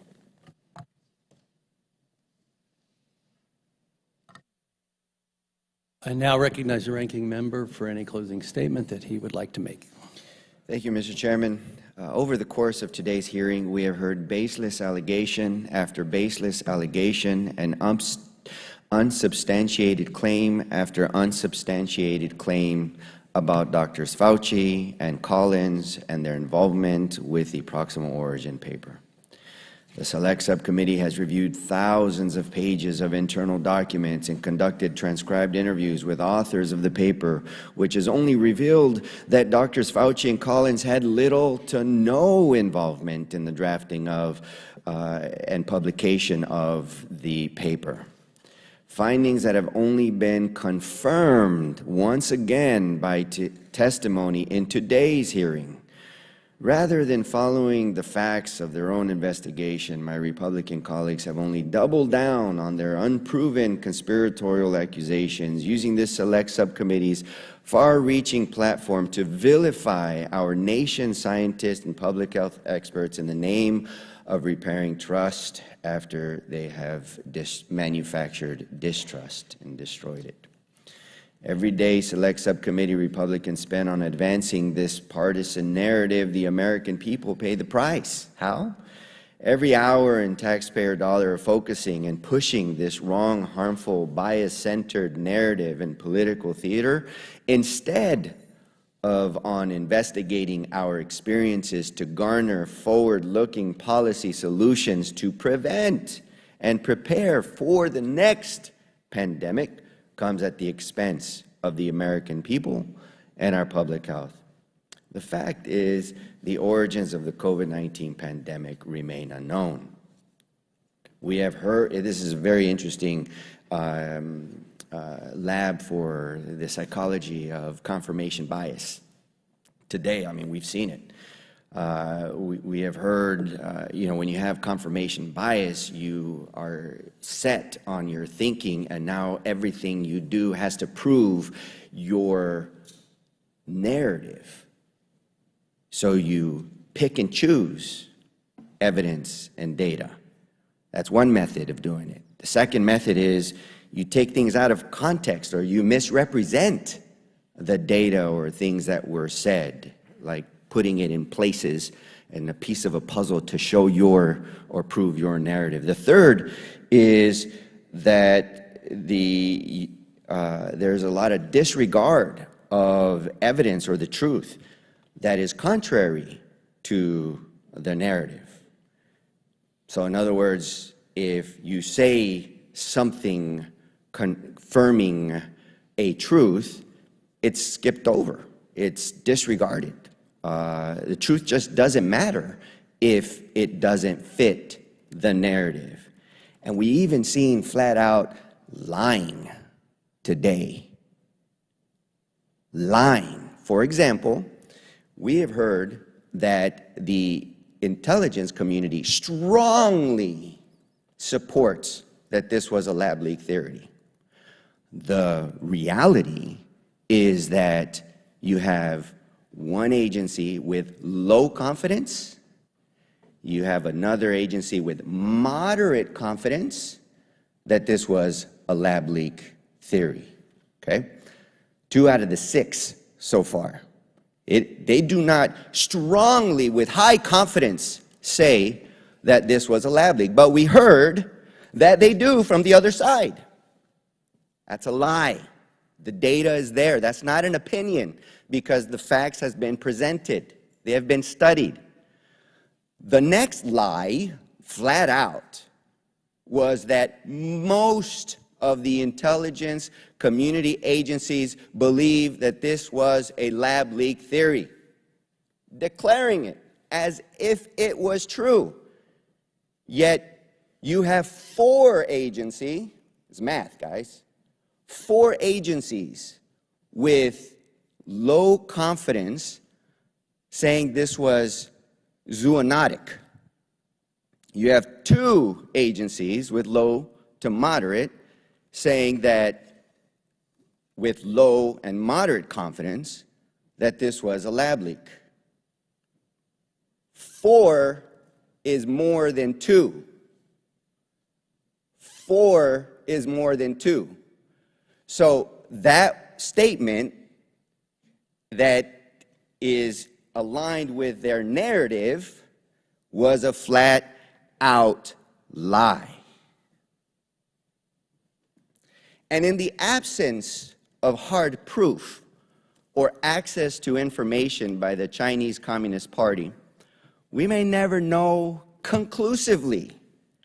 I mean, we've looked at the intelligence agencies. We've passed a bill in a bipartisan way to make them public and reveal. There's no smoking gun in the intelligence community. It is still to low to moderate confidence on either side, with the majority saying they still think it's zoonotic. But that shouldn't stop us from considering both scenarios and working to keep us safer from the next deadly pandemic. We're, on this side of the aisle, we're committed to objectively looking at the data and taking what we have in order to create policies, whether it was a lab leak theory, it's true, or whether it was zoonotic, but let's do something about it that will actually result in saving lives. So we need to get unstuck from this partisan quicksand. As ranking member of this select subcommittee, I take seriously the charge of understanding the origins of the novel coronavirus. And as a physician and public health expert, I know how this is crucial to our ability to better prevent and prepare for a future public health crisis. Unfortunately, today's hearing brought us nowhere closer to that goal. It has only continued the partisan narrative, the confirmation bias that has produced threats, intimidation, violent threats to our public health officials, the vilification of our nation's scientists, and continued to manufacture distrust in our public health officials. This, at the end of the day, will only harm our ability to respond to future public health crises and cost more American lives in another pandemic. I yield back. Thank you. You know, as chairman of this committee, and I think on behalf of the committee, we're working on behalf of the lives lost or severely damaged in America and across the globe by a deadly virus, a virus that should have united our country, but instead divided our nation and the world. I've said since the beginning, this is an after-action review for lessons to be learned so that we can provide a path forward. But we have to review the previous actions, or we learn no lessons. I feel, and talking to Dr. Gary for a moment beforehand, we can do better, and we have to do better going forward. This process that we have been through as a nation is not it. As a nation, as a world, is not it. And we can lead the way of doing better. You know, our staff report that's been out investigates our government processes, exploring how decisions were or are made, revealing statements made in the process, such as those behind me here, statements made by those involved directly or indirectly. Yeah, we're exploring a potential cover-up. That is what we are doing. It's exploring. That requires investigation. To both of you, you receive federal dollars. We appropriate those Congress appropriates those federal dollars. We have a responsibility of oversight on behalf of our constituents and the very taxpayers that pay you. Sorry about that, but it's our job, whether you like it or not, and I take it seriously. We have discovered things like statements by Dr. Morens, who works for NIAID. Send things to my Gmail. I'm getting FOIA'd all the time. You both know what FOIA means, correct? Freedom of Information Act. Okay.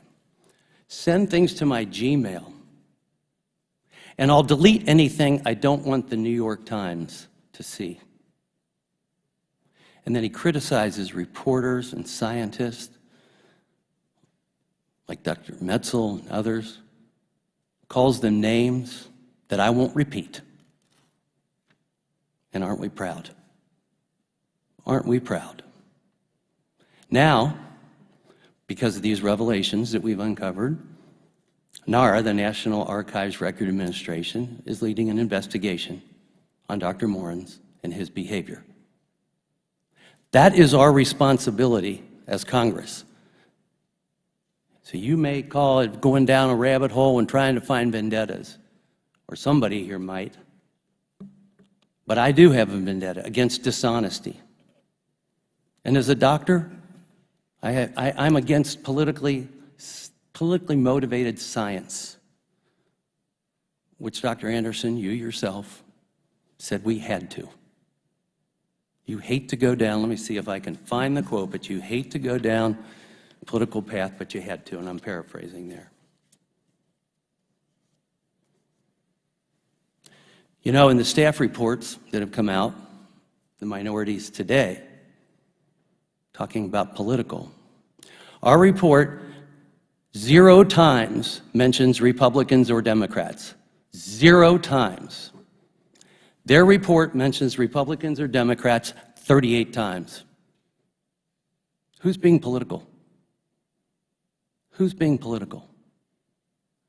And when Dr. Collins sends an email to Dr. Fauci on April 15th saying, do more to squash the lab leak, which essentially is halting scientific debate, and Dr. Fauci goes out on the White House lawn the next day, quoting Proximal origins, saying this came from nature, as if definitive. I want to know why. I want to know why that is. I'm a physician. I've served in public health. Science has always fascinated me. We ask why. We ask how. Dr. Gary, I think I have your quote here, where you cite, I'll put it in quotes, the finding of SARS-CoV-like coronaviruses from pangolins with nearly identical RBDs, however, provides a much stronger and more parsimonious explanation of how SARS-CoV-2 acquired these via recombination or mutation. I get that. I can see where you came up with that and wanted to know about that. But as we've heard today, and we've had testimony before, there were no pangolin viruses at the wet market or pangolins. They're 603 miles away. No evidence of a bat either. Yet, ODNI reports potentially epidemic viruses from pangolin samples are at the WIV and have been since 2019. That's not 603 miles away. I recognize the dangers of a wet market. I recognize the dangers of gain-of-function research. Dr. Fauci was asked to recognize that in an article I read from 2012 in, I think, Weekend Australia. Dr. Fauci on this gain-of-function research, I'm paraphrasing here, so forgive me. He said, aren't you concerned that doing something like this might get out of a lab and create a pandemic? And his response was basically that the benefits outweigh the risks. Well, if this came from a lab, I certainly don't see how the benefits outweigh the risk. In 2005, our own State Department talked about publicly how China is researching bioweapons. In 2015, they even published a book related to genetic bioweapons. I'm a soldier. I sit on the Intelligence Committee. I'm sorry. That matters to me. And it's not to be taken lightly. And when I look at some of the things, you know, I hear like they said, yeah, certain intelligence agencies said low confidence, but it came from nature, and others said it came from the lab. Well, I'm a physician that sits on the Intelligence Committee, and I've been looking at this since it came out, the very beginning. And when it comes to what the Intelligence Committee came up with, that 90-day commission, I want to know who they talked to, because it matters. And I'll get into that in a minute. This is looking at everything, not spouting about Republicans or Democrats. This is looking to what happened and what happened to this world and how did it happen, and let's have a scientific debate. And when Dr. Collins suggests to Dr. Fauci that we squash one of the theories, that is stopping the debate. And that concerns me because we pay them. And I want to know why they wanted to do that. That's not a vendetta. That's fair. It was important that the Select Subcommittee on the Coronavirus Pandemic hear directly from the authors of Proximal Origin. Hear from you to better understand how it was drafted and published and who was involved with this process. And I thank you for your transcribed interviews, and I thank you for being here today. I have no personal preference as to whether COVID-19 came from a lab or if it came from nature. In fact, in many ways, I wish it came from nature, but we could prove that. I would feel a whole lot better than feeling something this deadly, this lethal is being made in a lab or held at a lab. But I do care deeply also about gathering as much information as possible so we can learn from the COVID-19 pandemic, so we can prevent one in the future. I do care if science is tainted by politics, as the Proximal Origin authors wrote in their own emails. I didn't write that. We heard today that there are some in the intelligence community who have confidence that COVID-19 came from nature. But if those intelligence officials only spoke to those with views held by the Proximal Origin authors, then they haven't gathered all available evidence, have they? I'm looking into that, and I have some impressions already, having the opportunity to sit on the Intelligence Committee and get some of those answers. And I will tell you, my impression, and this is an opinion and impression of what I have seen, the FBI did more work than the others, in my opinion. Department of Energy has more scientists than any other agency. They have the national labs. Just so happens, those are two entities that think this came from the lab, and that should be respected. The Select Committee has gathered and continues to investigate information relating to the origins of COVID-19. The House and Senate unanimously passed a bill which the President signed to declassify intelligence relating to origins because it is that important for Americans to have all available facts and data on a pandemic that affected every single one of us. And in some ways, I feel the Intelligence Committee in the House of Representatives has done more digging than the intelligence community. And that's important. And I want you to know what we know. Because I worry when people don't know what they don't know, but speak with authority.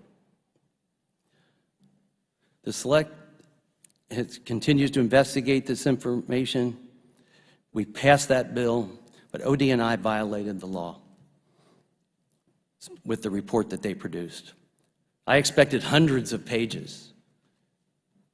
You probably have hundreds of pages, research, other things. I certainly do. I expected hundreds of pages, and I expected answers to questions that Americans and those on this select have asked, such as to who did the intelligence agency speak to in order to draw their conclusions. I think that's important, but we don't know that. I have some idea because the Director of National Intelligence is cooperating and trying to provide me with as much information as I can get. What type of scientists, doctors, or expert did they work with to reach the answers that we have received so far? See, transparency is non-negotiable here. Honesty is non-negotiable as well.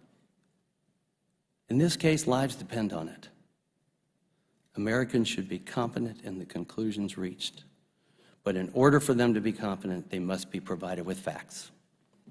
Gathering information and uncovering evidence is not a threat to science. It actually improves science. Calling those who believe in the plausibility of a lab leak conspiracy theorists does not lend credibility to vigorous scientific debate before producing a conclusion. In fact, it gives the appearance that the zoonotic theory was not only not rigorously tested, but that proximal origin was based on preconceived notions, and that evidence to the contrary was stifled. Grin as you may, Dr. Anderson, grin as you may. As to the involvement of NIH in the proximal origin, we learned important information today with respect to the influence exerted by Drs. Collins and Fauci. We know that Drs. Fauci and Collins prompted the origins paper, and seemingly maybe Dr. Farrar as well. We can get to the bottom of that. We know that the February 5th, 2020 draft sent to Drs. Fauci and Collins was used in the published proximal origin paper because portions of that draft appear verbatim in what Nature published. We have the email from Dr. Anderson specifically thanking Drs. Fauci and Collins for their advice and leadership as we have been working through the SARS-CoV-2 origins paper. You wrote that, Dr. Anderson, not me.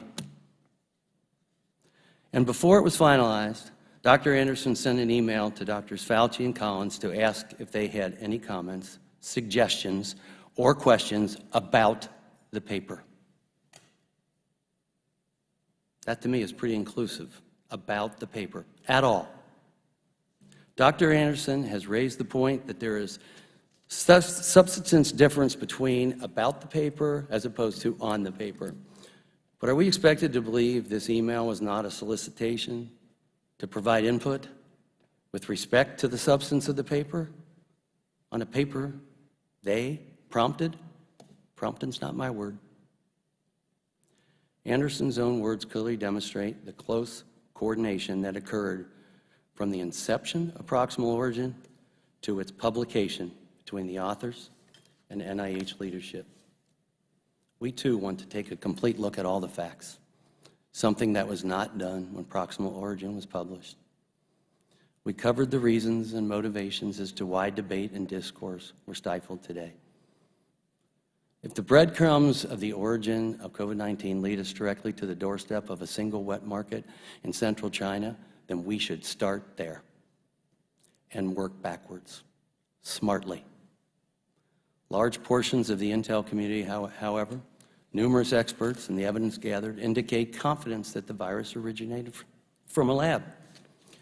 Human-to-human transmission has been proven to be highly contagious, and we still haven't found the alleged animal that started it all. But many people have died. And that's why we brought the authors of Proximal Origins here today, on behalf of all those that have died or suffered otherwise, or the unintentional consequences of lockdowns, school closures, etc. But many Americans have lost loved ones. Millions across the globe have suffered from this pandemic. And we need to find out how COVID-19 originated so that we can prepare for a future pandemic. I believe that's in your hearts, but I don't think the process is right. We need to do this so that we make sure we base decisions off of sound science. We don't have the luxury during a pandemic to protect feelings or push preferred narratives or play politics. We have a duty to find the truth and to push forward.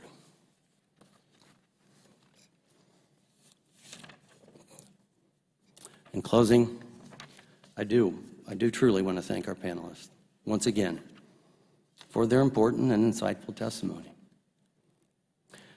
But with that, without objection, all members will have 5 legislative days within which to submit materials and to submit additional written questions for the witnesses, which will be forwarded to the witnesses for their response. If there's no further business, without objection, the Select Subcommittee stands adjourned.